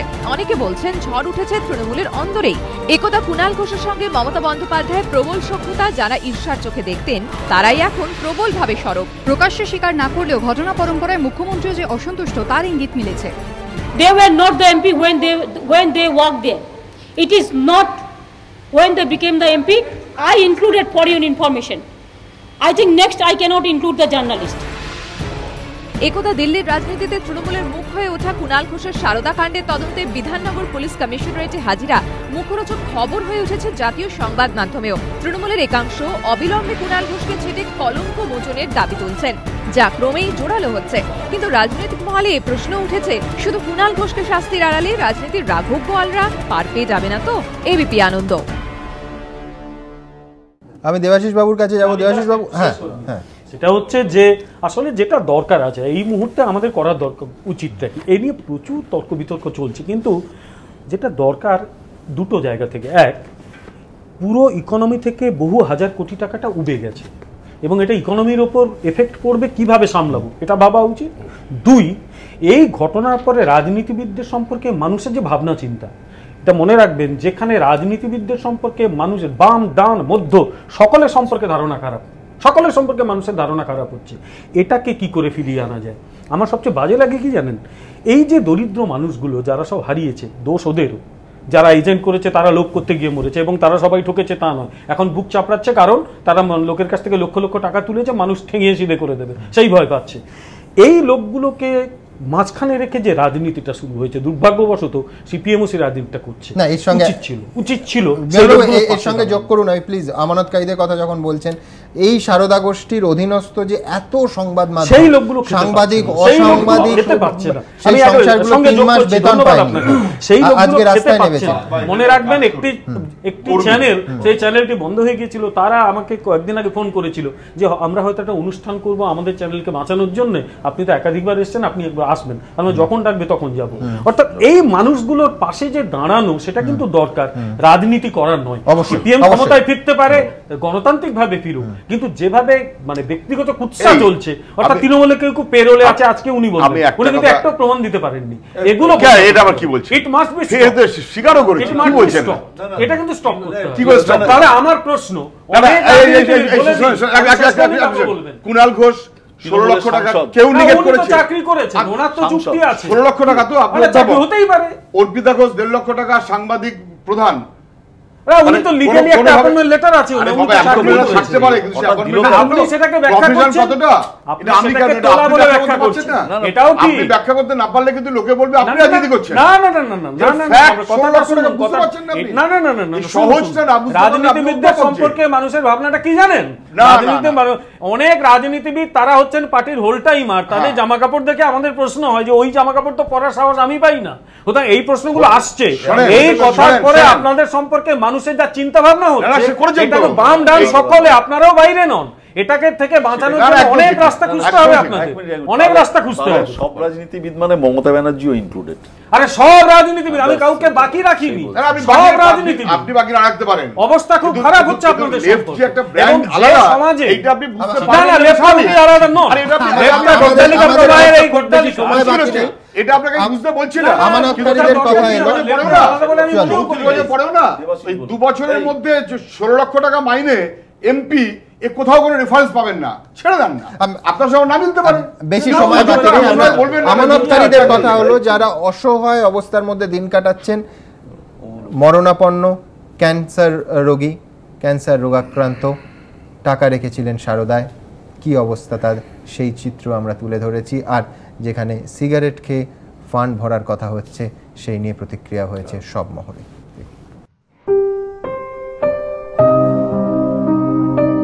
বয়স মাত্র 7, বাগুইআটি থানা এলাকার বাসিন্দা এই শিশুর শরীরে 3.5 বছর আগেই বাসা বেঁধেছে ক্যান্সার। বাবা পেশায় মাছের ব্যবসায়ী, 1 বছরের প্রকল্পে অল্প অল্প করে টাকা জমা করেছিলেন সারদায়, কিন্তু সব গেছে। নুন আনতে পান্তা ফুরোনোর সংসারে ছেলের ব্যয়বহুল চিকিৎসা করাতে হিমশিম বাবা। আমি সারদা একটা বই করেছিলাম, সারদা আমার দাদা একটা, আমি একটা। বই করলে দিন 130 টাকা করে, 130 টাকা করে বই করলে দিন। আমার ছেলের ব্লাড ক্যান্সার, ছেলে এই সময় ভর্তি হসপিটালে ভর্তি থাকলে এই সময় সারদা কোম্পানি মার হয়ে যায়। মার হওয়ার পর এই সময় যদি আমি টাকাটা যদি পাই তো খুব আমার ভালো হয়। মাঝে মাঝে জ্বর আসে, কাশি কিছুতেই কমতে চায় না, ভর্তি করতে হয় হাসপাতালে। কিন্তু এবার কি হবে, কোথা থেকে আসবে চিকিৎসার খরচ? ছেলের কষ্ট কোনো মা বাবা চায় না যে ছেলেবিলি কষ্টই থাকুক, যাতে ওরা ভালো থাকুক, সেইটাই তো মা বাবা সবসময় চায়। সারদা কাণ্ডে প্রতারিতদের ক্ষতিপূরণের জন্য 500 কোটির তহবিল গড়েছেন মুখ্যমন্ত্রী। সিগারেটের ওপর বসিয়েছেন বাড়তি কর, বলেছেন আরো বেশি করে সিগারেট খেতে। 500 কোটি টাকার একটা রিলিফ ফান্ড আমরা তৈরি করছি ফর স্মল অ্যান্ড মিডিয়াম ডিপোজিটার্স। কিন্তু এই টাকাটা আমি কোথা থেকে পাবো? এর জন্য আমি ক্ষমা চেয়ে নিয়েই বলছি, একটা জায়গা থেকে আমায় কিছু টাকা ইনকাম করতে হবে, বাদ বাকি টাকাটা আমি অন্য জায়গা থেকে নিয়ে আসবো। আমরা 10% সিগারেটের উপর ট্যাক্স বসাবো, এতে আমি কিছুটা টাকা পাবো। কিছু হবে না, একটু সিগারেটের দাম বাড়বে, আপনারা একটু বেশি করে সিগারেট খাবেন, তাহলে টাকাটা আমরা তাড়াতাড়ি পেয়ে আসবো। পরিসংখ্যান বলছে 40 থেকে 50% ক্যান্সারই হয় ধূমপান থেকে। ধূমপানের ফলে রাজ্যের 21% লোক ভুগছেন ফুসফুসের ক্যান্সারে। স্মোক করতে কাউকে ইনফ্লুয়েন্স করা, যে মুখ্যমন্ত্রী কিছুদিন আগে টোবাকো বন্ধ করেছেন, আমরা তাকে অভিবাদন জানিয়েছি, কিন্তু সেই স্মোক করতে বলাটা কিন্তু আমাদের কাছে ডাক্তার হিসেবে অ্যাকসেপ্টেবল নয়। আমরা সাজেশন দেবো, মানুষ স্মোক যত কম করতে পারবে তত এই লাং ক্যান্সারের সংখ্যাতে কমতে পারবে। সাধারণ চিকিৎসক হিসাবেও যে কোনো চিকিৎসকে আমরা কিন্তু যে কোনো তামাকজাত পদার্থ ব্যবহার বা ধূমপানের আমরা মানুষকে বিরত থাকতে বলি। চিকিৎসকের বক্তব্য, প্রত্যক্ষ নয় পরোক্ষ ধূমপানে ক্ষতি হতে পারে বিশাল। তারপরেও কি করে বেশি সিগারেট খাওয়ার কথা বলেন মুখ্যমন্ত্রী? প্রশ্ন উঠছে। হিন্দোল দে, এবিপি আনন্দ, কলকাতা। দেবাশিস দা, সাধারণ মানুষ, ব্যক্তি মানুষের যন্ত্রণা, দুর্ভোগ, অসহায়তা তো আছেই, তার পাশাপাশি রাজ্যের অর্থনীতি, যে বিমলবাবু বলছিলেন যেটা বড় ধাক্কা, কিভাবে সামলাতে পারে রাজ্য? আমি দুটো চিঠি সামনে রেখে ওই প্রশ্নের জায়গায় আসছি। 2009 7ই জানুয়ারি অন্ধ্রপ্রদেশে একটা স্ক্যাম হয়, যেটাকে আমরা সারা পৃথিবী জুড়ে জানি যে রাজু স্ক্যাম বলা হতো, ওই রামালিঙ্গন রাজু চিঠি। আমি কেন আজকে কথাটা তুললাম, সত্যম, কেন তুললাম, আমি হঠাৎ করে অনেক মেটেরিয়াল খুঁজতে খুঁজতে একটা বই পেলাম, একটা সাংঘাতিক মিল পাওয়া যাচ্ছে এই দুটো ঘটনায়, দুটো চিঠিকে যদি রাখি আর কি। ওখানেও রাজু একটা নির্দিষ্ট তারিখে 7ই জানুয়ারি 2009 ওই তারিখে উনি চিঠিটা লিখছেন কাদের, উনি তখন চেয়ারম্যান সত্যমের, উনি লিখছেন বোর্ড অফ ডিরেক্টরদের অ্যাড্রেস করে কনফেস করছেন একটা লেটার, কনফেস করে উনি সেই চিঠির কপি পাঠাচ্ছেন কাকে কাকে, সেই চিঠির কপি পাঠাচ্ছেন হচ্ছেন সেবিকে পাঠাচ্ছে, চেয়ারম্যান সেবি, স্টক এক্সচেঞ্জকে। আমরা এরকম আরেকটা চিঠি আমাদের রাজ্যে 6 এপ্রিল 2013 জমা পড়তে দেখেছি, যে চিঠিটাতে এই বহু আলোচনা সুদীপ্ত সেন চিঠিটা লিখছেন। দর্শকদের আমি দেখাতে চাইবো এই চিঠি নিয়ে কাল থেকে আমরা দেখাচ্ছি যে শেষ ইমেল, এটার কথা সম্ভবত আপনি রেফার করছেন। আপনি যেটা কথা বলছেন, এবার এই দুটো চিঠিকে আমি কেন রেফার করে কথাটা শুরু করতে চাই। ইমেলটা কবে, ওটা কবে বললে তুমি? 6 এপ্রিল 2013। আচ্ছা, এই আচ্ছা এই দুটো চিঠির গুণগত জায়গা এবং সেখান থেকে আজকের আলোচনা কোথায় জড়িয়ে যাচ্ছে, রাজনীতি কোথায় জড়িয়ে যাচ্ছে এবং ওই যাদের টাকা গেছে তারা কিভাবে লিঙ্কড হচ্ছে, দুটো চিঠির মধ্যে কিন্তু একটা গুণগত ফারাক রয়েছে। কি ফারাক রয়েছে না, সুদীপ্ত সেনের যে চিঠি, সেই চিঠি প্রথম থেকে শেষ পর্যন্ত ওনার কারবারকে কেন্দ্র করে কত ধরনের ছলনা হয়েছে, কিভাবে উনি ঠকেছেন, যার জন্য আজকে এই দেউলিয়ার অবস্থায় পৌঁছতে হচ্ছে, এইটা কিন্তু ওই পুরো পাতাটা জুড়ে ওনার বক্তব্য, একদম সমস্ত বক্তব্যটা কিভাবে উনি ঠকেছেন, যেভাবে উনি ধারাবাহিকভাবে ঠকবার ফলে আজকে ব্যবসা দেউলিয়া হয়েছে। ফলে আমি একদম এতটা সহানুভূতি রাখবেন সেই মানুষ? আমার কথাটা এত, আমি কিন্তু 1 ঘন্টা 15 মিনিট ধরে শুনেছি। বলো না, শুনি, ভালো এইটা দরকার, শোনাটা বেশি দরকার। ওনার প্রিটেনশন বলছি না, ওনার নেচার অফ সাবমিশনের গুণগত জায়গায় কোয়ালিফাই করছি যে উনি কিভাবে ঠকেছেন, যে কারণে ওনার ব্যবসা আজকে ঠগের ব্যবসা এসে দাঁড়িয়েছে। এবং শেষ করছেন যে কথাটা বলে যে উনি একমাত্র ওনার পরিবারের মানুষজন যাতে আগামী দিনে সংকটের মধ্যে না পড়েন, এইটা বলে ওনার চিঠি শেষ করছেন। 12 পাতার চিঠির মানে হচ্ছে 2টো লাইন, ফারাক দেখুন। আর ওই চিঠিটার ইম্প্যাক্ট কি, এই চিঠিটার ইম্প্যাক্ট কি, এই জায়গা থেকে লিঙ্ক করবো আলোচনাটা। সত্যমের ক্ষেত্রে চেয়ারম্যান চিঠি লিখছেন যে আমি এমন একটা রিস্ক ভেঞ্চারে গেছিলাম এবং ডেটাকে আমি ম্যানিপুলেট করেছিলাম, করতে করতে আমি আমার কারবারকে, কনফেশনের গুণগত ফারাক দেখুন, আমি আমার কারবারকে এমন একটা ভালনারেবল জায়গায় নিয়ে গেছি, আমি বুঝতে পারছি যেটা কোলাপস করবে বলে উনি কনক্লুড করছেন কি, উনি কনক্লুড করছেন যে এই রকম পরিস্থিতিতে, এই জায়গাটায় ফারাকটা চলে আসছে, এই রকম পরিস্থিতিতে আমি চেয়ারম্যানের দায়িত্ব থেকে অব্যাহতি নিচ্ছি এবং ভারতবর্ষে যে আইন রয়েছে আমি তার কাছে নিজেকে সারেন্ডার করছি। মানে জাস্ট গুণগত ফারাকের জায়গাটা, এটা একটু ডিফারেন্স আছে। আমি আসছি কারণটা অন্য জায়গায়, আমি আসছি, আমি জাস্ট আইনের কারণটা অন্য জায়গায়, আমি একদম আসছি, সেই জায়গাতে আলোচনা নিশ্চয়ই হবে আর কি। এই দুটো চিঠির অ্যাপ্রোচের একটা ফারাক, এক। 2 নম্বর হচ্ছে যে এই যে চিঠিটা লেখা হলো দুটো স্ক্যামের মধ্যে প্রথম স্ক্যামটা, যেখানে রাজনীতিটা আমাদের রাজ্যে বেশি হয়ে যাচ্ছে, কেন আমি বলছি যে যেখানে এই স্ক্যামটা হওয়ার পর কিন্তু যেহেতু এর একটা গ্লোবাল ইম্প্যাক্ট আছে, এটা ন্যাশনাল ইম্প্যাক্ট আছে, ফলে সেই সময় কোনো আইন কি হবে, প্রেসিডেন্টের কাছ থেকে নিয়ে আসতে হবে কি হবে না, ভাষা কি হবে, রেট্রোস্পেক্টিভ এফেক্ট হবে কি হবে না, এই যে চর্চা করা হচ্ছে, করে আসলে ইনডাইরেক্টলি একটা স্পেস দিয়ে দেওয়া হচ্ছে এই ধরনের আরো যারা চিটফান্ড কারবার করে তাদেরকে, তাদের ব্যবসাকে সাইফন আপ করার জন্য। এইটা আমাদের রাজ্যে এই ঘটনাটা ঘটছে, সরাসরি সরকার যে দায়িত্বে রয়েছেন সেই জায়গা থেকে এই কারবারগুলো দেখা হচ্ছে এবং সবাই তাদের জড়িয়ে পড়ছে। অন্ধ্রপ্রদেশের ঘটনাটা একটা ম্যানেজমেন্টের দিক নেই, কিন্তু অন্ধ্রপ্রদেশের ঘটনাটা ঘটার পর এবং এখানে কেন্দ্রীয় সরকারের ভূমিকারও সমালোচনা চলে আসছে। অন্ধ্রপ্রদেশে ঘটনাটা ঘটবার পর একটু ডিফারেন্সটা বলে দাও দর্শকদের। না, ওটা ছিল শেয়ারের, আর না না তা বলছি না, আমি বলছি আমি সেই জায়গাটাতে আমি যাব, আমি জাস্ট লজিক্যাল ডেরিভেশনে যাব। আমি আগে স্ক্যামটা ঘটবার পর আমি বলছি যে আমাদের রাজ্যে এই ঘটনাটার সাথে অন্ধ্রপ্রদেশের এই ঘটনাটার যে অ্যাপ্রোচ, ম্যানেজমেন্টের অ্যাপ্রোচ, এখানে কিন্তু ফারাক হয়ে যাচ্ছে। ওইখানে ঘটনাটা ঘটার পর সেবি তো ইনভলভ, কারণ ওটা ফর্মালি স্টক এক্সচেঞ্জের লিস্টেড কোম্পানি, আর এটা গোড়াতেই সেটা নয়, ফলে আমি সেই ফারাক তো মাথায় রেখে বলছি। আমি জাস্ট একটু ইন্টারাপ্ট করছি, যারা 6 বছরে টাকা ডাবল করছে তারা কিন্তু যে কাগজটা ইস্যু করছে 2 মাস পরে পেমেন্টের পরে, সেটা হচ্ছে কিউমিলেটিভ প্রেফারেন্সিয়াল শেয়ার। সুবিধা এগুলো কিন্তু মুখস্থ হয়েছে, গত 20 দিনে অ্যাটলিস্ট আমাদের রাজ্যে সব লোক মুখস্থ হয়েছে। আমি এটাও তাই, আমি ওই কথাগুলো নানানভাবে রিপিটেশন, কিন্তু আসলে আমাদের কনসার্নটা যেখানে থাকা দরকার, আনফর্চুনেটলি আজকের তারিখ পর্যন্ত আমাদের রাজ্যে এই দুর্ঘটনাটা ঘটবার পর এবং এরকম আরও পাইপলাইনে আছে, আমরা কিন্তু এই বিষয়টাকে প্রপারলি অ্যাড্রেস করছি না, আজকের তারিখ পর্যন্ত অ্যাড্রেস করছি না। কোথায় গন্ডগোল হয়ে যাচ্ছে যে এই ঘটনাটার সাথে, আজকে সত্যমের ঘটনাটার সাথে যে সামান্য মানুষজনের ইনভলভমেন্ট ছিল, আজকে এই ঘটনাটার সাথে কিন্তু ঠিক ওখান থেকে সুমন কোশ্চেনটা তুলেছে, লক্ষ কোটি মানুষজনের অস্তিত্ব ইনভলভ হয়ে রয়েছে। আমরা আলোচনা চালিয়ে যাব, কিন্তু এর মাঝে হয়তো পয়সা পাবে না, এই জায়গায় যখন সে নিশ্চিত হবে তখন সে জীবন একটা একটা করে স্যাক্রিফাইস করবে। এই জায়গায় কিন্তু এই ক্রাইসিসটা ভালনারেবল আর কি, যেটা সত্যমের ক্ষেত্রে এতটা ছিল না। কিন্তু ফারাকটা কোথায় হয়ে যাচ্ছে, এই ঘটনাটাকে আনফর্চুনেটলি হাইয়েস্ট লেভেল থেকে ঠিক মতন পারসিভই করছে না।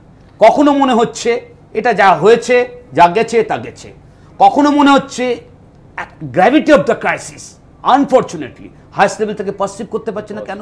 কখনো মনে হচ্ছে এরকম একটা সংকটকে মোকাবিলা করার জন্য রাজ্যে আরেকটু বেশি নেশা করলেই সমস্যাটা মোকাবিলা হয়ে যাবে। অ্যাবসলিউটলি না। এই ক্রাইসিসটার যে গ্র্যাভিটি, তাতে লক্ষ কোটি মানুষ যেভাবে ইনভলভ হয়ে রয়েছে, আমি গত কয়েকদিনে যদি লাস্ট যে ইন্ট্রোগেশন হয়েছে দেবযানী ম্যাডাম এবং আরেকজন সুদীপ্ত সিং যে কথা বলছেন, তাদের কথা যতটুকু মিডিয়া ট্রান্সপায়ার করেছে, খুবই সামান্য, যত সামান্য এসছে তার থেকে একটা কথা কমন, ওই কথাটা সব থেকে বিপজ্জনক কথা। সেই কথাটা কি, মানে দুটো পয়েন্ট। একটা পয়েন্ট হচ্ছে যে সফটওয়্যার ব্যবহার করা হয়েছে, সেই সফটওয়্যার ব্যবহার করবার জন্য যত আমানতকারী পয়সা জমা দিয়েছে সমস্ত পয়সা হাউসে ঢোকেনি। অর্থাৎ টেকনিক্যালি ওই কোম্পানির যা অ্যাসেট এবং যা লাইবিলিটি কাগজে কলমে শো করছে, অ্যাকচুয়াল লাইবিলিটি তার থেকে বহুগুণ বেশি। যদি তাই হয় তাহলে সেই সমস্ত আমানতকারীদের পয়সা প্রথম অ্যানাউন্সমেন্টের মাধ্যমে কিন্তু বলে দেওয়া হচ্ছে এই আমানতকারীরা আর পয়সা পাবে না। দেবাশিস বাবু, আপনাকে স্মরণ করিয়ে দেব যে এইটাই কিন্তু সুদীপ্ত সেনের শেষ যে ইমেলগুলো কর্মীদের গেছে, এমনকি যে দায় চাপানোর খেলায় শেষ কয়েক মাস তিনি মেতেছিলেন বলে এখন জানা যাচ্ছে, সেটা কিন্তু এই সফটওয়্যার গন্ডগোলে এজেন্টরা টাকা তুলেছে, আমরা পাইনি। এই অ্যালিবাই কিন্তু গ্রেফতার হওয়ার 2 মাস বা 2.5 মাস আগে থেকে এক্স্যাক্টলি শুরু করেছে। এবং আমি আলোচনা আসবো, তার আগে আপনাদের দেখাবো যে শেষ যে ইমেলটা সুদীপ্ত সেন তার কর্মীদের পাঠিয়েছিলেন। অনেকেই বলছেন তিনি ইমেল বা ইন্টারনেটে বা প্রযুক্তির সঙ্গে খুব অভ্যস্ত না থাকায় দেবযানী মুখোপাধ্যায় তার হয়ে ইমেলটা লিখেছিলেন। কি ছিল তাতে দেখাবো আপনাদের।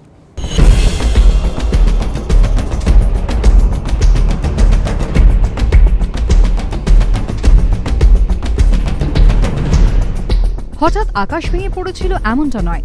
সারদা সাম্রাজ্যের পতন দোরগোড়ায় বুঝতে পেরে অনেক আগে থেকেই পাত্তারি গোটানোর ছক কষতে শুরু করেন সুদীপ্ত সেন। সিবিআইকে চিঠি লেখার বেশ কয়েকদিন আগে মার্চ মাসে সারদা রিয়েলটি মার্কেটিং বিভাগের শীর্ষ আধিকারিকদের সুদীপ্ত সেনের পাঠানো একটি গোপন ইমেল থেকেই তা পরিষ্কার। সেই গোপন ইমেলই এবিপি আনন্দর হাতে মিলেছে চাঞ্চল্যকর তথ্য। ব্যবসার হাল খারাপ বুঝে একাধিক ছক কষেছিলেন সুদীপ্ত সেন। বিপদের দিনে সুদীপ্ত চেয়েছিলেন সংস্থার দায়ভার কর্মীদের ঘাড়ে চাপিয়ে দিতে। শীর্ষ আধিকারিকদের তিনি প্রস্তাব দেন, তারা চাইলে দায়িত্ব নিয়ে সংস্থা চালাতে পারেন। সেক্ষেত্রে সংস্থা পরিচালনার জন্য তৈরি করা হোক ট্রাস্ট। সেই ট্রাস্টের হাতে সংস্থার সব সম্পত্তি তুলে দেওয়া হবে।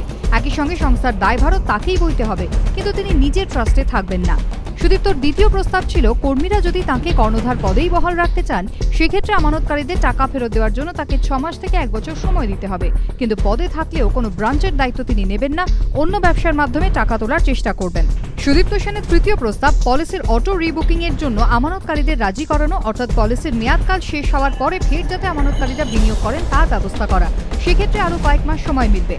সুদীপ্ত সেনের শেষ প্রস্তাব ছিল হাইকোর্টে গিয়ে সংস্থাকে দেউলিয়া ঘোষণা করার তিনি আবেদন জানাবেন। সেক্ষেত্রে আদালত রিসিভার বসাতে পারবে, আমানতকারীদের টাকা ফেরত দেবে সেই রিসিভারই। কিভাবে সারদা ডুবল তাও শীর্ষ আধিকারিকদের পাঠানো ইমেলে ব্যাখ্যা করেছেন সুদীপ্ত সেন। তার দাবি, মিডিয়া ব্যবসায় ঢুকেই তাঁর কপাল পড়েছে। ইমেলে সুদীপ্ত সেন লিখেছেন, মিডিয়া ব্যবসায় পা দেওয়াটাই তার জীবনের সবথেকে বড় ভুল। দক্ষতা না দেখে এজেন্ট নিয়োগকেও ভরাডুবির অন্যতম কারণ হিসেবে তুলে ধরেছেন তিনি। পাশাপাশি তাঁর দাবি, আমানতকারীদের বকেয়া মেটাতে তিনি সম্পত্তি বিক্রির চেষ্টা করেছিলেন, কিন্তু বাজারে নাম খারাপ হয়ে যাওয়ার কারণে সেটা করা সম্ভব হয়নি। পুলিশের অনুমান, এই ইমেলকে হাতিয়ার করে আরও তথ্য পাওয়া যেতে পারে। দীপক ঘোষের রিপোর্ট, এবিপি আনন্দ। অর্থই অনর্থের মূল, সেখানে সুদীপ্ত সেন বা দেবযানী এবং সুদীপ্ত সেনের পুত্র শুভজিৎ, তাদের রোজগার কত ছিল এই কোটি কোটি টাকার লগ্নিকারী সংস্থার কেলেঙ্কারিতে? চমকে দেওয়া দেখুন। সুদীপ্ত সেনের সাম্রাজ্যের খোঁজে তদন্ত শুরু করেছে পুলিশ। প্রায় প্রতিদিনই খোঁজ মিলছে নতুন নতুন অ্যাকাউন্টের, নতুন জমির। সুদীপ্তর মতোই দেবযানীরও বিপুল সম্পত্তির খোঁজ পাচ্ছেন গোয়েন্দারা। সুদীপ্ত সেনের ছেলে শুভজিতের খোঁজও চালাচ্ছেন তারা। এই পরিস্থিতিতে অর্থমন্ত্রক সূত্রে সুদীপ্ত, দেবযানী ও সুদীপ্তর ছেলে শুভজিতের খাতায় কলমে আয়ের হিসেব এবিপি আনন্দের হাতে এসেছে। আয়কর দফতরে সুদীপ্ত সেনের জমা দেওয়া নথি অনুযায়ী 2004-05 ব্যবসা থেকে সুদীপ্ত সেনের আয় ছিল 7,50,000 টাকা। 2008-09 সুদীপ্ত সেনের ব্যবসা থেকে আয় এবং বেতন বাবদ প্রাপ্ত অর্থ এক ধাপে বেড়ে হয় 80 লক্ষ টাকা। 2009-10 তা পৌঁছে যায় 1,20,00,000 টাকায়। 2010-11 সুদীপ্ত সেনের ব্যবসা থেকে আয় এবং বেতন বাবদ আয় দাঁড়ায় 1 কোটি টাকা। এবার দেখে নেওয়া যাক খাতায় কলমে দেবযানী মুখোপাধ্যায়ের আয়ের পরিমাণ কত। 2008-09 ব্যবসা থেকে দেবযানীর আয় ছিল 4,88,000 টাকা। অন্যান্য সূত্র থেকে আয় আরও 80,000 টাকা, সব মিলিয়ে 5,68,000 টাকা। 2009-10 দেবযানীর মিলিত আয় বেড়ে দাঁড়ায় 9,77,000 টাকা, যার মধ্যে বেতন বাবদ আয় 3 লক্ষ টাকা, ব্যবসা থেকে আয় 1,55,000 টাকা এবং অন্যান্য সূত্র থেকে আয় 5,22,000 টাকা। 2010-11 দেবযানীর বেতন বাবদ আয়ের পরিমাণ দাঁড়ায় 3 লক্ষ টাকা, ব্যবসা থেকে আয় 1,05,000 টাকা এবং অন্যান্য সূত্র থেকে আয় 6,51,000 টাকা, সব মিলিয়ে 10,56,000 টাকা। সারদা কেলেঙ্কারির পর থেকেই পলাতক সুদীপ্ত সেনের ছেলে শুভজিৎ, তাঁর সম্পর্কে বিভিন্ন মহলে নানা জল্পনা। কেউ কেউ বলে থাকেন অত্যন্ত বিলাসবহুল জীবনযাপন করেন শুভজিৎ, চড়েন BMW-তে। দেখে নেওয়া যাক অর্থমন্ত্রক সূত্রে তার আয় সম্পর্কে কি জানা যাচ্ছে। 2007-08 সালে সারদা ট্যুরস অ্যান্ড ট্রাভেলস থেকে বেতন বাবদ শুভজিৎ পান 1,83,000 টাকা। অন্যান্য সূত্র থেকে আরও 69,000, মোট আয় 2,53,000 টাকা। 2008-09 অর্থবর্ষে শুভজিতের বেতন বাবদ আয় বেড়ে দাঁড়ায় 4,25,410 টাকা। 2009-10 অর্থবর্ষে ব্যবসা থেকে শুভজিতের আয় দেখানো হয়েছে 9,98,113 টাকা। 2010-11 অর্থবর্ষে ব্যবসা থেকে 1 লাফে সুদীপ্ত পুত্রের আয় বেড়ে হয় 16,27,856 টাকা। তবে সুদীপ্ত, দেবযানী এবং সুদীপ্ত পুত্র শুভজিৎ সরকারের খাতায় এই আয় দেখালেও তাদের আসল আয় অনেক বেশি ছিল বলেই অনুমান গোয়েন্দাদের। আয়কর ফাঁকি দিতেই তারা কম করে আয় দেখাতেন বলে মনে করছেন তারা, তাই কর ফাঁকির বিষয়টিও খতিয়ে দেখা হচ্ছে। সুদীপ্ত আচার্য, এবিপি আনন্দ।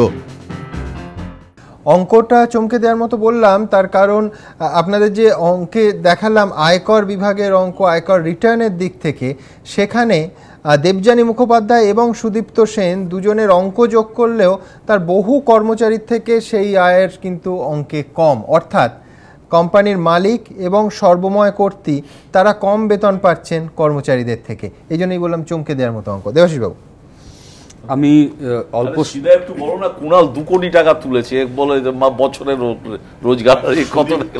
এই বলো বলো, সরি ছেলে মিলিয়েও ইনকামটা দেবাশিস বলো। ঠিক আছে, ওই স্বচ্ছতার সঙ্গে পেশ করেছেন, বলো। আচ্ছা, সেটা হচ্ছে মানে আমি বলছি সুদীপ্ত সেনরা কতটা কারচুপি করলে এই ফিগারটা আসে, স্ট্রেট কথা। না, আসলে যা নিয়ে আমরা আলোচনা করছি সেটা নিয়ে কখনোই কোনো র্যাশনাল থিওরি জানানো যাবে না। কারণ আমরা যদি 4টে প্রশ্নকে রেখে কথাটাকে সামারি করি তাহলে এরকম দাঁড়াচ্ছে। প্রথম কথা হচ্ছে যে জানা, তাও বলছি মানুষ কেন টাকা রাখবে, 1 নম্বর কথা। 2 নম্বর হচ্ছে ড্যাশ দিয়ে বলছি মানুষ কেন টাকা রাখবে, বিশ্বাসটা কিসের, 1। 2 নম্বর কথা হচ্ছে এই মানুষটা কোন অর্থনীতির নিয়ম অনুসারে ব্যবসা করবে, 2 নম্বর কথা।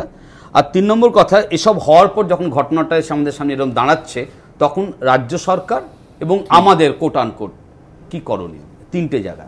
প্রথম কথা হচ্ছে যে কারণ এগুলো দেখুন অন্যদা সবাই বোঝে, কে মাধ্যমিক পাস, কে উচ্চ মাধ্যমিক পাস, কে পোস্ট গ্রাজুয়েট করেছে, কে সত্যিকারের ডক্টরেট নিয়ে সমস্ত আলোচনায় যাচ্ছি না। সাংবাদিকতা করতে গেলে সত্যি রবীন্দ্রনাথ ঠাকুরের যেরকম কখনো আমরা সব জানতেই চাই না আর কি, যে কতদূর পড়েছে অতুল্য ঘোষ জানতেই চাই না। কিন্তু এটা ঘটনা যে ঠিক কি কারণে, এটা সফট অপশন, মানে শ্রদ্ধেয় মাননীয় সাংসদ এবং শ্রদ্ধেয় সাংবাদিক কুণাল ঘোষ মশাই, মানে ঠিক কেন বলুন তো, মানে আমাদের রাজ্যে কি সংকট তৈরি হয়েছে যে এই রকম উচ্চতার একজন মানুষ, নিশ্চিত যথেষ্ট উচ্চতা রয়েছে, মানুষকে যদি 16 লক্ষ টাকা দিতে হয়, আরো বেশি পেতে পারে নাকি, তাহলে তো এটা আমাদের খুব আনন্দের ব্যাপার যে আমাদের রাজ্যের তাহলে যে সমস্ত ছেলেপুলেরা এই মিডিয়া ইলেকট্রনিক প্রিন্ট মিডিয়ার সাথে যুক্ত রয়েছে, এখানে একটা সাংঘাতিক বুয়েন্সি এসছে এবং সেটা খুব মঙ্গল। কিন্তু সেখানে যদি বৈষম্যটা সাংঘাতিক ফারাক দেখায় তাহলে প্রশ্ন চলে আসবে, পাবলিক ডোমেইনের প্রশ্ন, আমার প্রশ্নই নয়, আমি কেউ নই স্নো পাউডার মেখে আজকে সেসব কথা বলার প্রশ্নই ওঠে না, কি কেউ নই প্রশ্ন করার। কিন্তু সোসাইটিকে এই প্রশ্নটা হবে না যে তোমার অতিরিক্ত কি যোগ্যতা রয়েছে যে কারণে তুমি মাইনে পাচ্ছ। আমার প্রশ্নটা ভুল হয়ে যাচ্ছে, কেন ভুল হচ্ছে? কারণ কুণাল ঘোষ মানুষটা কেন তাকে, মানে সে আলাদা কি কারণে বিশেষভাবে গুরুত্বপূর্ণ, কার কার সাথে যোগাযোগ থাকুক না থাকুক, কেন গুরুত্বপূর্ণ যে তাকে আলাদা এত টাকা মাইনে দিয়ে রাখবার প্রয়োজনীয়তা হচ্ছে। ফলে যে অঙ্ক সুমন প্রশ্ন করছে আজকে, এই প্রশ্নগুলো এই জায়গাতে গিয়ে আটকে যাচ্ছে। কারণ 2 কোটি প্রথম যেটা হচ্ছে যে মানুষ কেন টাকা রাখবে, এর সাথে এটা যুক্ত হয়ে রয়েছে এবং গত 1 ঘন্টা আলোচনা ওর সাথে যুক্ত হয়ে রয়েছে। মানুষ কেন টাকা রাখবে, তারপর তো কুণাল ঘোষ বা XYZ জন্মাবে আর। তো মানুষ টাকা রাখে, এবং এটা ঠিক তুমি আজকে শুরু করেছো যেভাবে, তাতে তুমি বিভিন্ন সময়ের স্কেলে বিভিন্ন সময় বিভিন্ন রাজনৈতিক ব্যক্তিত্বকে তুমি দেবাশিসবাবু, এখানে আমি বলে রাখি যে এবং সেখানে কিন্তু সুজন দা আছেন, অরুণাপদা আছেন, রাজনীতিবিদরা দেখছেন, সিপিএম, তৃণমূল কংগ্রেস যাদের ফুটেজ, যাদের ছবি এসেছে আমরা দর্শকদের সামনে তুলে ধরেছি। আপনাকে জানিয়ে রাখি যে এরপর হয়তো মানে ইতিমধ্যেই প্রভাবশালী ব্যক্তিরা আমি শুনছি যে ফোন করতে শুরু করেছেন, হুমকি দিতে শুরু করেছেন, হয়তো 4টি মামলাও হবে, বা একেবারে সরাসরি কেউ ব্যক্তিগত আক্রমণও করতে পারেন। কিন্তু আমাদের মনে হয়েছে যে সাংবাদিকতার নিরপেক্ষতার শর্ত মেনে সমস্ত ছবি যা আমরা পেয়েছি দর্শকদের সামনে রাখা উচিত। নিশ্চয়ই, তোমরা তো এখনো পর্যন্ত যা দেখিয়েছো তাতে কোথাও কোনো ম্যানিপুলেশন নেই, তোমরা তোমাদের আর্কাইভ থেকে পুরনো জিনিস তুলে নিয়ে এসে দেখাচ্ছ এবং সেখানে কোনো ডিসক্রিমিনেট করছো না, এরকম একটা স্টান্স নিয়ে তোমরা দেখাচ্ছ। এটা নিয়ে ওই ধরনের কথাবার্তা উঠবে না, ওটার কথা না। এই রাজ্যের সংস্কৃতি যেখানে যাচ্ছে এরপরে ব্যক্তিগত আক্রমণও হতে পারে। একদম তাই, কিন্তু সেটাই তো ওই রাজনীতির সংস্কৃতির মান নিম্নগামী তার সূচক আর কি। প্রশ্নটা অন্য জায়গায়, যে ঠিকই যেটা তুমি বলেছো যে এই ধরনের সংস্থারা যেহেতু তাদের ব্যবসাটা কোনো নিয়ম নীতি মেনে হয় না, ফলে সংস্থারা সবসময় চেষ্টা করে যে পাওয়ার স্ট্রাকচারের কাছাকাছি থেকে আমার ব্যবসাকে ফুলিয়ে ফাঁপিয়ে নিতে, এটা এক জিনিস। আর ওই ব্যবসাটাকে কোথাও প্রমোট করা এইটা আরেক জিনিস। দুটোর মধ্যে কিন্তু একটা গুণগত ফারাক আছে। এবং আজকে এইটা বোঝানোর জন্য এটাও যোগ করুন, অজান্তে নিজেকে প্রমোট হতে দেয়া, নিজেকে ব্যবহার হতে দেয়া, একদম। এবং আজকে আমার মনে হয় এই গুটি কয়েক 5টা মানুষ, বা তুমি যথেষ্ট প্রতিষ্ঠিত সাংবাদিক বড় হাউসে রয়েছে, তোমার কারুর এই চেষ্টা নেওয়ার কোনো দরকার নেই বোঝানোর জন্য যে আগে এই যে বিভিন্ন দলের মানুষজনের যুক্ত থাকা এবং এখনকার যে যুক্ত থাকা এর গুণগত ফারাক, এবং এই ফারাকটার মধ্যে থেকে 2008-এ তুমি এইমাত্র যে ডেটা দেখিয়েছো তাতে এই সমস্ত সুদীপ্ত সেনের, দেবযানীদি, এদের মতন গুরুত্বপূর্ণ মানুষজনের যে আয় স্টেট করছে 2008, 2009 আর আজকে যে আয় ফিগারটা স্টেট করছে, তাতে গত 2 বছরের কাছাকাছি সময় যে ফিগারটা ফ্যাবুলাস ইনক্রিজ করেছে। ব্যবসা তো করছিল, তো এমন কোন সমাজ থাকতে পারে নাকি যেখানে সমাজ বিরোধী নেই? এবং সমাজ বিরোধী তার পেছনে সোনার কাঠি না পরশ পাথর আছে আমরা দেখব। কিন্তু একটা জিনিস দেবাশিসদার কথা সূত্র ধরেই বলি, যে এই যে ক্ষমতার কাছাকাছি থাকা এবং ক্ষমতার কাছাকাছি যে ব্যবসায়ীরা থাকেন তাদের ঘিরে একটা সেলিব্রিটির মহলও তৈরি হয় নানা অনুষ্ঠানে। সুদীপ্ত সেনের কাছাকাছি গ্ল্যামার ওয়ার্ল্ডের অনেককেই দেখা গেছে। আমরা অবশ্যই বলছি যে পেশাদারি কারণে কেউ পারফর্ম করলে একেবারে তার মধ্যে আঙুল তোলারও কিছু নেই, তার মধ্যে সত্যি সত্যি পেশাদারিত্বের বাইরে পেশাদারিত্ব ছাপিয়ে কোনো অপরাধ নেই। কিন্তু এই সুদীপ্ত সেনকে ঘিরে, বা সুদীপ্ত সেন যে গ্ল্যামার ওয়ার্ল্ডের পার্ট হয়তো নিজেও কখনো অবচেতনে হতে চেয়েছেন, তার ছবি আপনাদের সামনে। শারদাকাণ্ড সামনে আসার পরই স্পষ্ট হয়ে গিয়েছে অত্যন্ত নিখুঁতভাবে মানুষের বিশ্বাস কেনার পরিকল্পনা করেছিলেন সুদীপ্ত সেন। আর মানুষের বিশ্বাস অর্জনের ক্ষেত্রে তার প্রধান হাতিয়ার ছিল এজেন্টরা। তাই এজেন্টদের মোটা কমিশনের পাশাপাশি অন্যান্য নানা উপায়েও খুশি করার চেষ্টা করতেন শারদা কর্ণধার। প্রতি বছর ঘটা করে আয়োজন করা হতো এজেন্ট মিট। নিজে এজেন্টদের উৎসাহিত করার চেষ্টা করতেন সুদীপ্ত সেন। তো ভালো কাজ করব, এমন সংঘবদ্ধভাবে কাজ করব যে শুধু আজ আগামী দিন নয়, আগামী প্রজন্মের মানুষও শারদাকে মনে রাখবে। 2009 ও 10-এ নেতাজি ইন্ডোরে বিশাল এজেন্টদের সম্মেলন আয়োজন করা হয়। বিভিন্ন জেলা, প্রত্যন্ত গ্রাম থেকে এজেন্টদের আনা হয় নেতাজি ইন্ডোরে। আর তাদের খুশি করতে এবং সংস্থার প্রতিপত্তি প্রমাণ করতে মুম্বই থেকে কুমার শানু, অলকা ইয়াগনিক, কবিতা কৃষ্ণমূর্তির মতো গায়কদের আনা হতো পারফর্ম করার জন্য।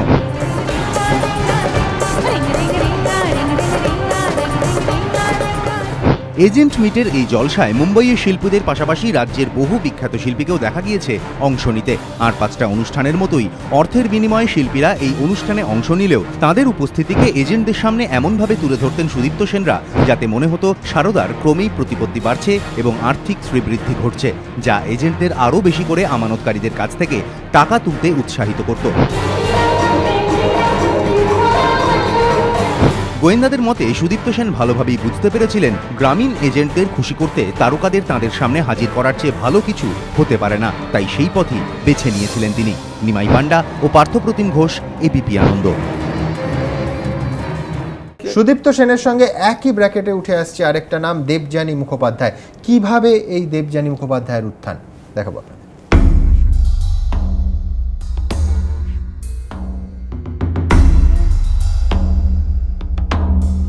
সামান্য রিসেপশনিস্ট থেকে কোম্পানির দ্বিতীয় ব্যক্তি, শারদা গোষ্ঠীতে দেবযানী মুখোপাধ্যায়ের উত্থান চমকপ্রদ।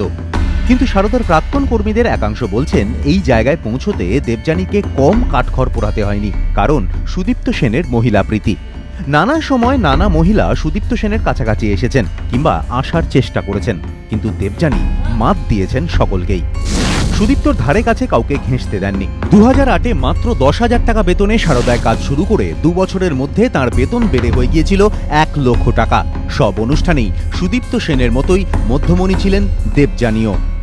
আমাদের যা যা পর্ব ছিল আজকের, আমরা এখানেই সেটা শেষ করলাম এবং এবার আমরা মঞ্চটা কালচারাল অনুষ্ঠান, যে সাংস্কৃতিক অনুষ্ঠান আমাদের রয়েছে, সেই সবের জন্য ছেড়ে দেব। সূত্রের খবর, দেবযানীর সঙ্গেই আরও এক তরুণী সারদা ট্যুরস অ্যান্ড ট্রাভেলসে রিসেপশনিস্ট হিসেবে কাজে যোগ দিয়েছিলেন। তিনিও সুদীপ্ত সেনের নজরে পড়েছিলেন, কিন্তু কখনোই দেবযানী হয়ে উঠতে পারেননি। দেবযানী সারদায় যোগ দেওয়ার সময় সংস্থায় এক দৌর্দণ্ড প্রতাপ মহিলা আধিকারিক ছিলেন। ধরে নেওয়া যাক তার নাম ম। সারদার অনেকেই বলে থাকেন সংস্থাকে তিলে তিলে গড়ে তুলতে ময়ের গভীর অবদান ছিল, কিন্তু দেবযানীর প্রতিপত্তি যত বাড়তে থাকে ময়ের প্রভাব সারদায় ততই কমতে থাকে। একসময় কোণঠাসা হয়ে পড়ে সংস্থা ছেড়ে দেন ম। এরপর আরও এক তরুণী সুদীপ্ত সেনের কাছাকাছি চলে এসেছিলেন। ধরে নেওয়া যাক তার নাম প। কিন্তু তার সুদীপ্তর কাছাকাছি যাওয়া ভালো চোখে দেখেননি দেবযানী, তাই সামান্য কিছুদিনের মধ্যেই পয়ের ট্রান্সফার হয়ে যায় দেরাদুনে। কিছুদিন আগেই সারদার আরেক সুন্দরী কর্মচারীকে চোখে ধরে সুদীপ্ত সেনের। ধরা যাক তার নাম ন। কিছুদিনের মধ্যেই সুদীপ্ত সেনের নয়নের মণি হয়ে উঠলেও কখনোই দেবযানীর জায়গা নিতে পারেননি। খোদ দেবযানী পুলিশকে কথা জানিয়েছেন। সব মিলিয়ে শুরু থেকেই অন্য কাউকে ম্যাডাম হয়ে উঠতে দেননি দেবযানী। অতি যত্নে সুদীপ্ত সেনের পাশের চেয়ারের দখল ধরে রেখেছেন। সবসময় আমরা দেবযানী মুখোপাধ্যায়কেই রিপোর্ট করতাম। খুব কেসে যেখানে ধরুন মাঝে মাঝে ধরুন দরকার হতো স্যারের ইনস্ট্রাকশন নেওয়ার, সেক্ষেত্রে ওনাকে রিপোর্ট করতে হতো, কিন্তু আমরা বেশিরভাগ ক্ষেত্রে ম্যামকেই রিপোর্ট করতাম। আমাদের ধরুন কাজ অ্যালটমেন্ট থাকতো, এবার ধরুন কোনো ডিসিশন বা কাউকে লোক কতটা রিকোয়ারমেন্ট করা যেতে পারে, কিরকম স্যালারির ব্যাপারটা দেওয়া যেতে পারে, খুব কম সেই ব্যাপারগুলো জিজ্ঞেস করে নেওয়া হতো। দেবযানী মুখোপাধ্যায় আমরা দুজনকে অ্যাকচুয়ালি সিসি করে কপি একটা স্যারকে দিতাম, একটা ম্যামকে দিতাম, এইভাবে দিয়েছি আর কি। পুলিশ সূত্রে খবর, জেরায় দেবযানী জানিয়েছেন কর্মীদের বেতন দেওয়ার জন্য মার্চ মাসে তার কাছ থেকে 8 লক্ষ টাকা ধার নেন সুদীপ্ত সেন। পুলিশ সূত্রে আরও জানা গিয়েছে শেষ দিন পর্যন্ত সুদীপ্ত সেনের সবচেয়ে বিশ্বস্ত সহযোগী হিসেবে থাকলেও শেষের একটি ঘটনায় কিছুটা মনক্ষুণ্ণ হয়েছিলেন তিনি। পুলিশের জাল ক্রমেই এগিয়ে আসছে দেখে দেবযানী যখন আত্মসমর্পণের সিদ্ধান্ত নিয়েছিলেন তখন সুদীপ্ত তাকে বিরত করেন বলে পুলিশ সূত্রে খবর। শেষ পর্যন্ত পুলিশ দেবযানীকেও গ্রেফতার করে। এই ঘটনাই নাকি দুজনের সম্পর্কে কিছুটা চিড় ধরিয়েছে।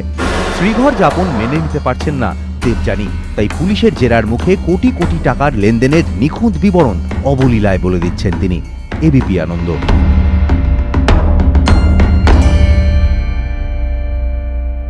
আমরা আলোচনার একেবারে শেষ পর্বে চলে এসেছি, সামান্য সময় বাকি আছে।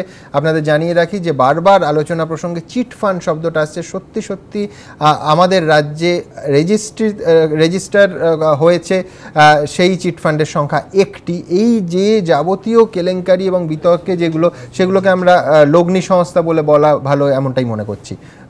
একমত হবেন তো সুজেনদা? চিট ফান্ড, আমরা এতক্ষণ আলোচনায় চিট ফান্ডের কথাটা বারবার বলছিলাম। চিট ফান্ড বলাটা বোধহয় ঠিক নয়, কারণ এগুলো কোনোটাই চিট ফান্ড হিসেবে রেজিস্টার্ড নয়।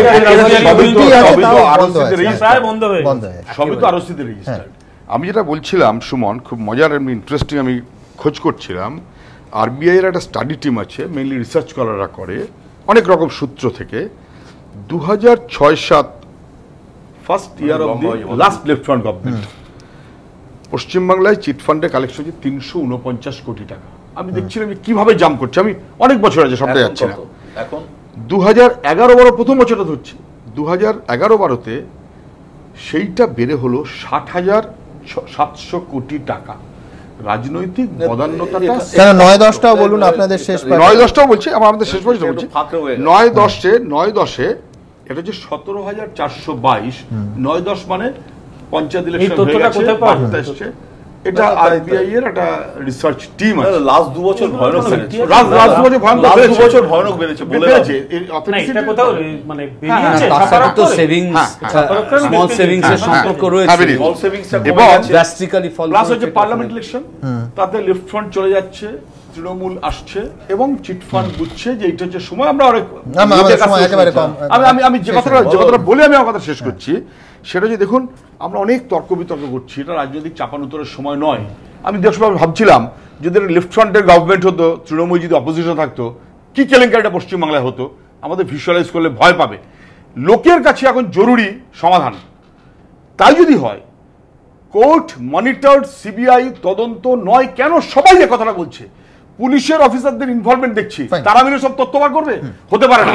আর 2, সম্পত্তি বাজেয়াপ্ত করো এবং এই আমানতকারীদের টাকা ফেরত দিতে হবে, এর কোনো বিকল্প নেই। লক্ষ লক্ষ মানুষ। সুমন, আমি এইমাত্র একটা মেসেজ পেলাম, সাউথ চব্বিশ পরগনাতে 2 আজকে নাকি সুইসাইড করে। অনেক সুইসাইড করে কেউ টাকা পাবে না, বলে লাভ নেই, কেউ টাকা পাবে না। দেখুন মৃত্যুর মিছিল চলছে, ব্যাপারটা অত্যন্ত, আমি হালকাভাবে বললেও ব্যাপারটা অত্যন্ত দুর্ভাগ্যজনক, হৃদয় বিদারক। কিন্তু একটা জিনিস আমাদের মনে রাখতে হবে, যেটা আমার বিমলদা যে কথাটা বলেছিলেন, যে কথাটি শুরু করেছিলেন, যে অর্থ আমাদের এই গোটা বাজার থেকে, যেটা দেবাশিস কিছুটা বলেছেন, যে গোটা বাজার থেকে কিন্তু আনুমানিক কেউ বলছেন ৭২,০০০ কোটি টাকা, কিংবা কেউ বলছেন ৫৫,০০০ কোটি টাকা, ৫৫,০০০ কোটি টাকা বাজার থেকে উবে গেছে। একটা আতঙ্কের পরিবেশ তৈরি হয়েছে। সামগ্রিকভাবে এর অর্থনীতিতে একটা অন্য ইম্প্যাক্ট আছে আমাদের এই ডোমেস্টিক থেকে যদি সাইফোনাইজ চলে যায়। কিন্তু আমরা কি দেখলাম, আসল শুরুটা কোথায়? এই কেলেঙ্কারির শুরুটা কিন্তু সমস্ত মাটি থেকে। মানে উনি মানে সারদা একটা জিনিস খুব ভালো, মানে সারদা কি সারদা জানি না, আমার মনে হয় সারদাই হবে, বাঙালি যখন আমার সারদা দিয়েছেন। উনি প্রথম রামকৃষ্ণদেবকে ধরেছেন, রামকৃষ্ণদেব বলেছিলেন টাকা মাটি, মাটি টাকা। উনি প্রথম মাটি কেলেঙ্কারি করেছেন, জোর করে গরিব কৃষকের জমি নিয়েছেন। জমি নিয়ে এখন দুর্ভাগ্যটা এইটা, এরপরে তোমরা যে সমস্ত দেখাচ্ছ যে এই এত টাকা চলে গেছে, এবং সেখানে এই লোকটা বিভিন্ন জায়গায় দুষ্টুমি করেছে। তার দুষ্টুমির বিভিন্ন গল্প আমরা এখন শুনছি, সেটা নিয়ে একটা খোরাক ট্রামে বাসে আলোচনা হচ্ছে। ক র ব ম এইসব আলোচনার বিষয় নয়। এখন এই সমস্ত রাজনৈতিক চাপানুতোর ভুলে, রাজনৈতিক সংঘর্ষের জায়গা ভুলে, আরো যে সমস্ত অর্গানাইজেশন সেখানে আছে, কিছু তো এমনিতেই তারা জানে না সেবি শব্দের মানে কি, তারা তো চলে যাবে। লায়াবিলিটিজ এবং অ্যাসেট দেখে আমরা একটা রেহাইয়ের উপায় পাবো, এবং অর্থনৈতিক যে ধাক্কাটা এ রাজ্যের অর্থনীতিতে পড়লো, সেটা থেকে উঠে দাঁড়ানোর উপায়টা কি, এই নিয়ে আলোচনা চলবে। অবশ্যই রাজনীতি মুক্ত কিছুই নয়, রাজনৈতিক চাপানুতরও চলবে। কিন্তু এই হাসি ঠাট্টা কিছুক্ষণ পরে আপনাদের দেখাবো। টিয়া কাকাতুয়া যারা এই নিয়ে কথা বলছে, তাতে হয়তো কেউ হাসতে পারেন, কিন্তু যন্ত্রণার, দুঃখের সেই অনুভূতিটা যেন আমরা ভুলে না যাই। তার কারণ লক্ষ লক্ষ আমানতকারী অসহায় অবস্থার মধ্যে এসে পড়েছেন। গোটা রাজ্যে একটা অনিশ্চয়তা তৈরি হয়েছে, এবং যে কথাটা আমার বলা উচিত এবং খুব একটা ব্যক্তিগত শোনালেও আমার বলতেই হচ্ছে, যে আমাদের পেশার সাংবাদিক, অসাংবাদিক কর্মীরা যারা এই এতগুলো সংবাদ মাধ্যমের সঙ্গে যুক্ত ছিলেন, সারদা নিয়ন্ত্রিত, তারা কিন্তু এক ধাক্কায় রাস্তায় এসে দাঁড়িয়েছেন। তাদের কথাটাও যেন আমরা ভুলে না যাই। এই বলে এই অনুষ্ঠান শেষ করলাম। টিয়া এবং কাকাতুয়া এই নিয়েই আলোচনা করছে, দেখুন তাদের।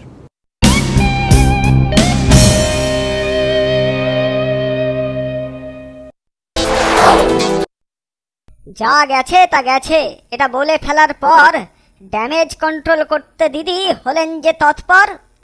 দিকে দিকে উঠল যেই সমালোচনার ঝড়, সিগারেটের উপর দিদি চাপালো বাড়তি কর। বাড়তি করের বিজ্ঞপ্তি করা হলো তাই জারি। আমরা বলছি এটা তো ভাই রীতিমতো বাড়াবাড়ি। মানুষের উপর কর চাপানো নয়তো যুক্তিযুক্ত। ভুঁই ফোড়েরা এর ফলে ভাই হবে দায়ভার মুক্ত। একটা কথা সকলেরই জেনে রাখা ভাই দরকার, গরিব মানুষের পাশে আছে আমাদের সরকার। সরকার হলো মা মাটি, মানুষের প্রতিনিধি। এই সত্যটা ভীষণভাবে মেনে চলেন দিদি। 500 কোটির তহবিল তাই গড়তে করেছি পণ। দিদি যে তাদের পাশে আছে বুঝেছে জনগণ। রাজ্য কোষের তালপুকুরে ডোবে না যখন ঘটি, সিগারেটের উপর কর চাপিয়ে আসবে 150 কোটি। আম আদমি কেন নেবে তহবিলের দায়? তোদের এমন ন্যাকামি দেখে পিত্তি জ্বলে যায়। জনগণের করের টাকায় তহবিল না গড়ে দিদি তো টাকা তুলতে পারেন ছবি বিক্রি করে। ছবি আঁকতে তো তোদের দিদি রীতিমতন দক্ষ। একটা ছবির দাম উঠেছে 1,86,00,000। জনগণের করের টাকায় কেন দান খয়রাতি? যা গেছে তা গেছে বলেও ডিগবাজি রাতারাতি। আমাদের দিদি কাজই করেন, দেন না আওয়াজ ফাঁকা। যে কোনো ভাবেই জোগাড় করব তহবিলের টাকা। আমানত যারা করেছেন তারা না খেতে পেয়ে মরবে, সেটা দেখেও সরকার কেন নীরবে সহ্য করবে? কোটি কোটি টাকা ঠকায় যারা ঘৃণ্য ধান্দাবাজ, সেই সব ভুঁই ফোড়েদেরও মোরা শিক্ষা দেব আজ। কেন্দ্রকেও যে নিতে হবে ক্ষতিপূরণের দায়, দেখতে হবে মানুষ যেন না খেয়ে মারা যায়।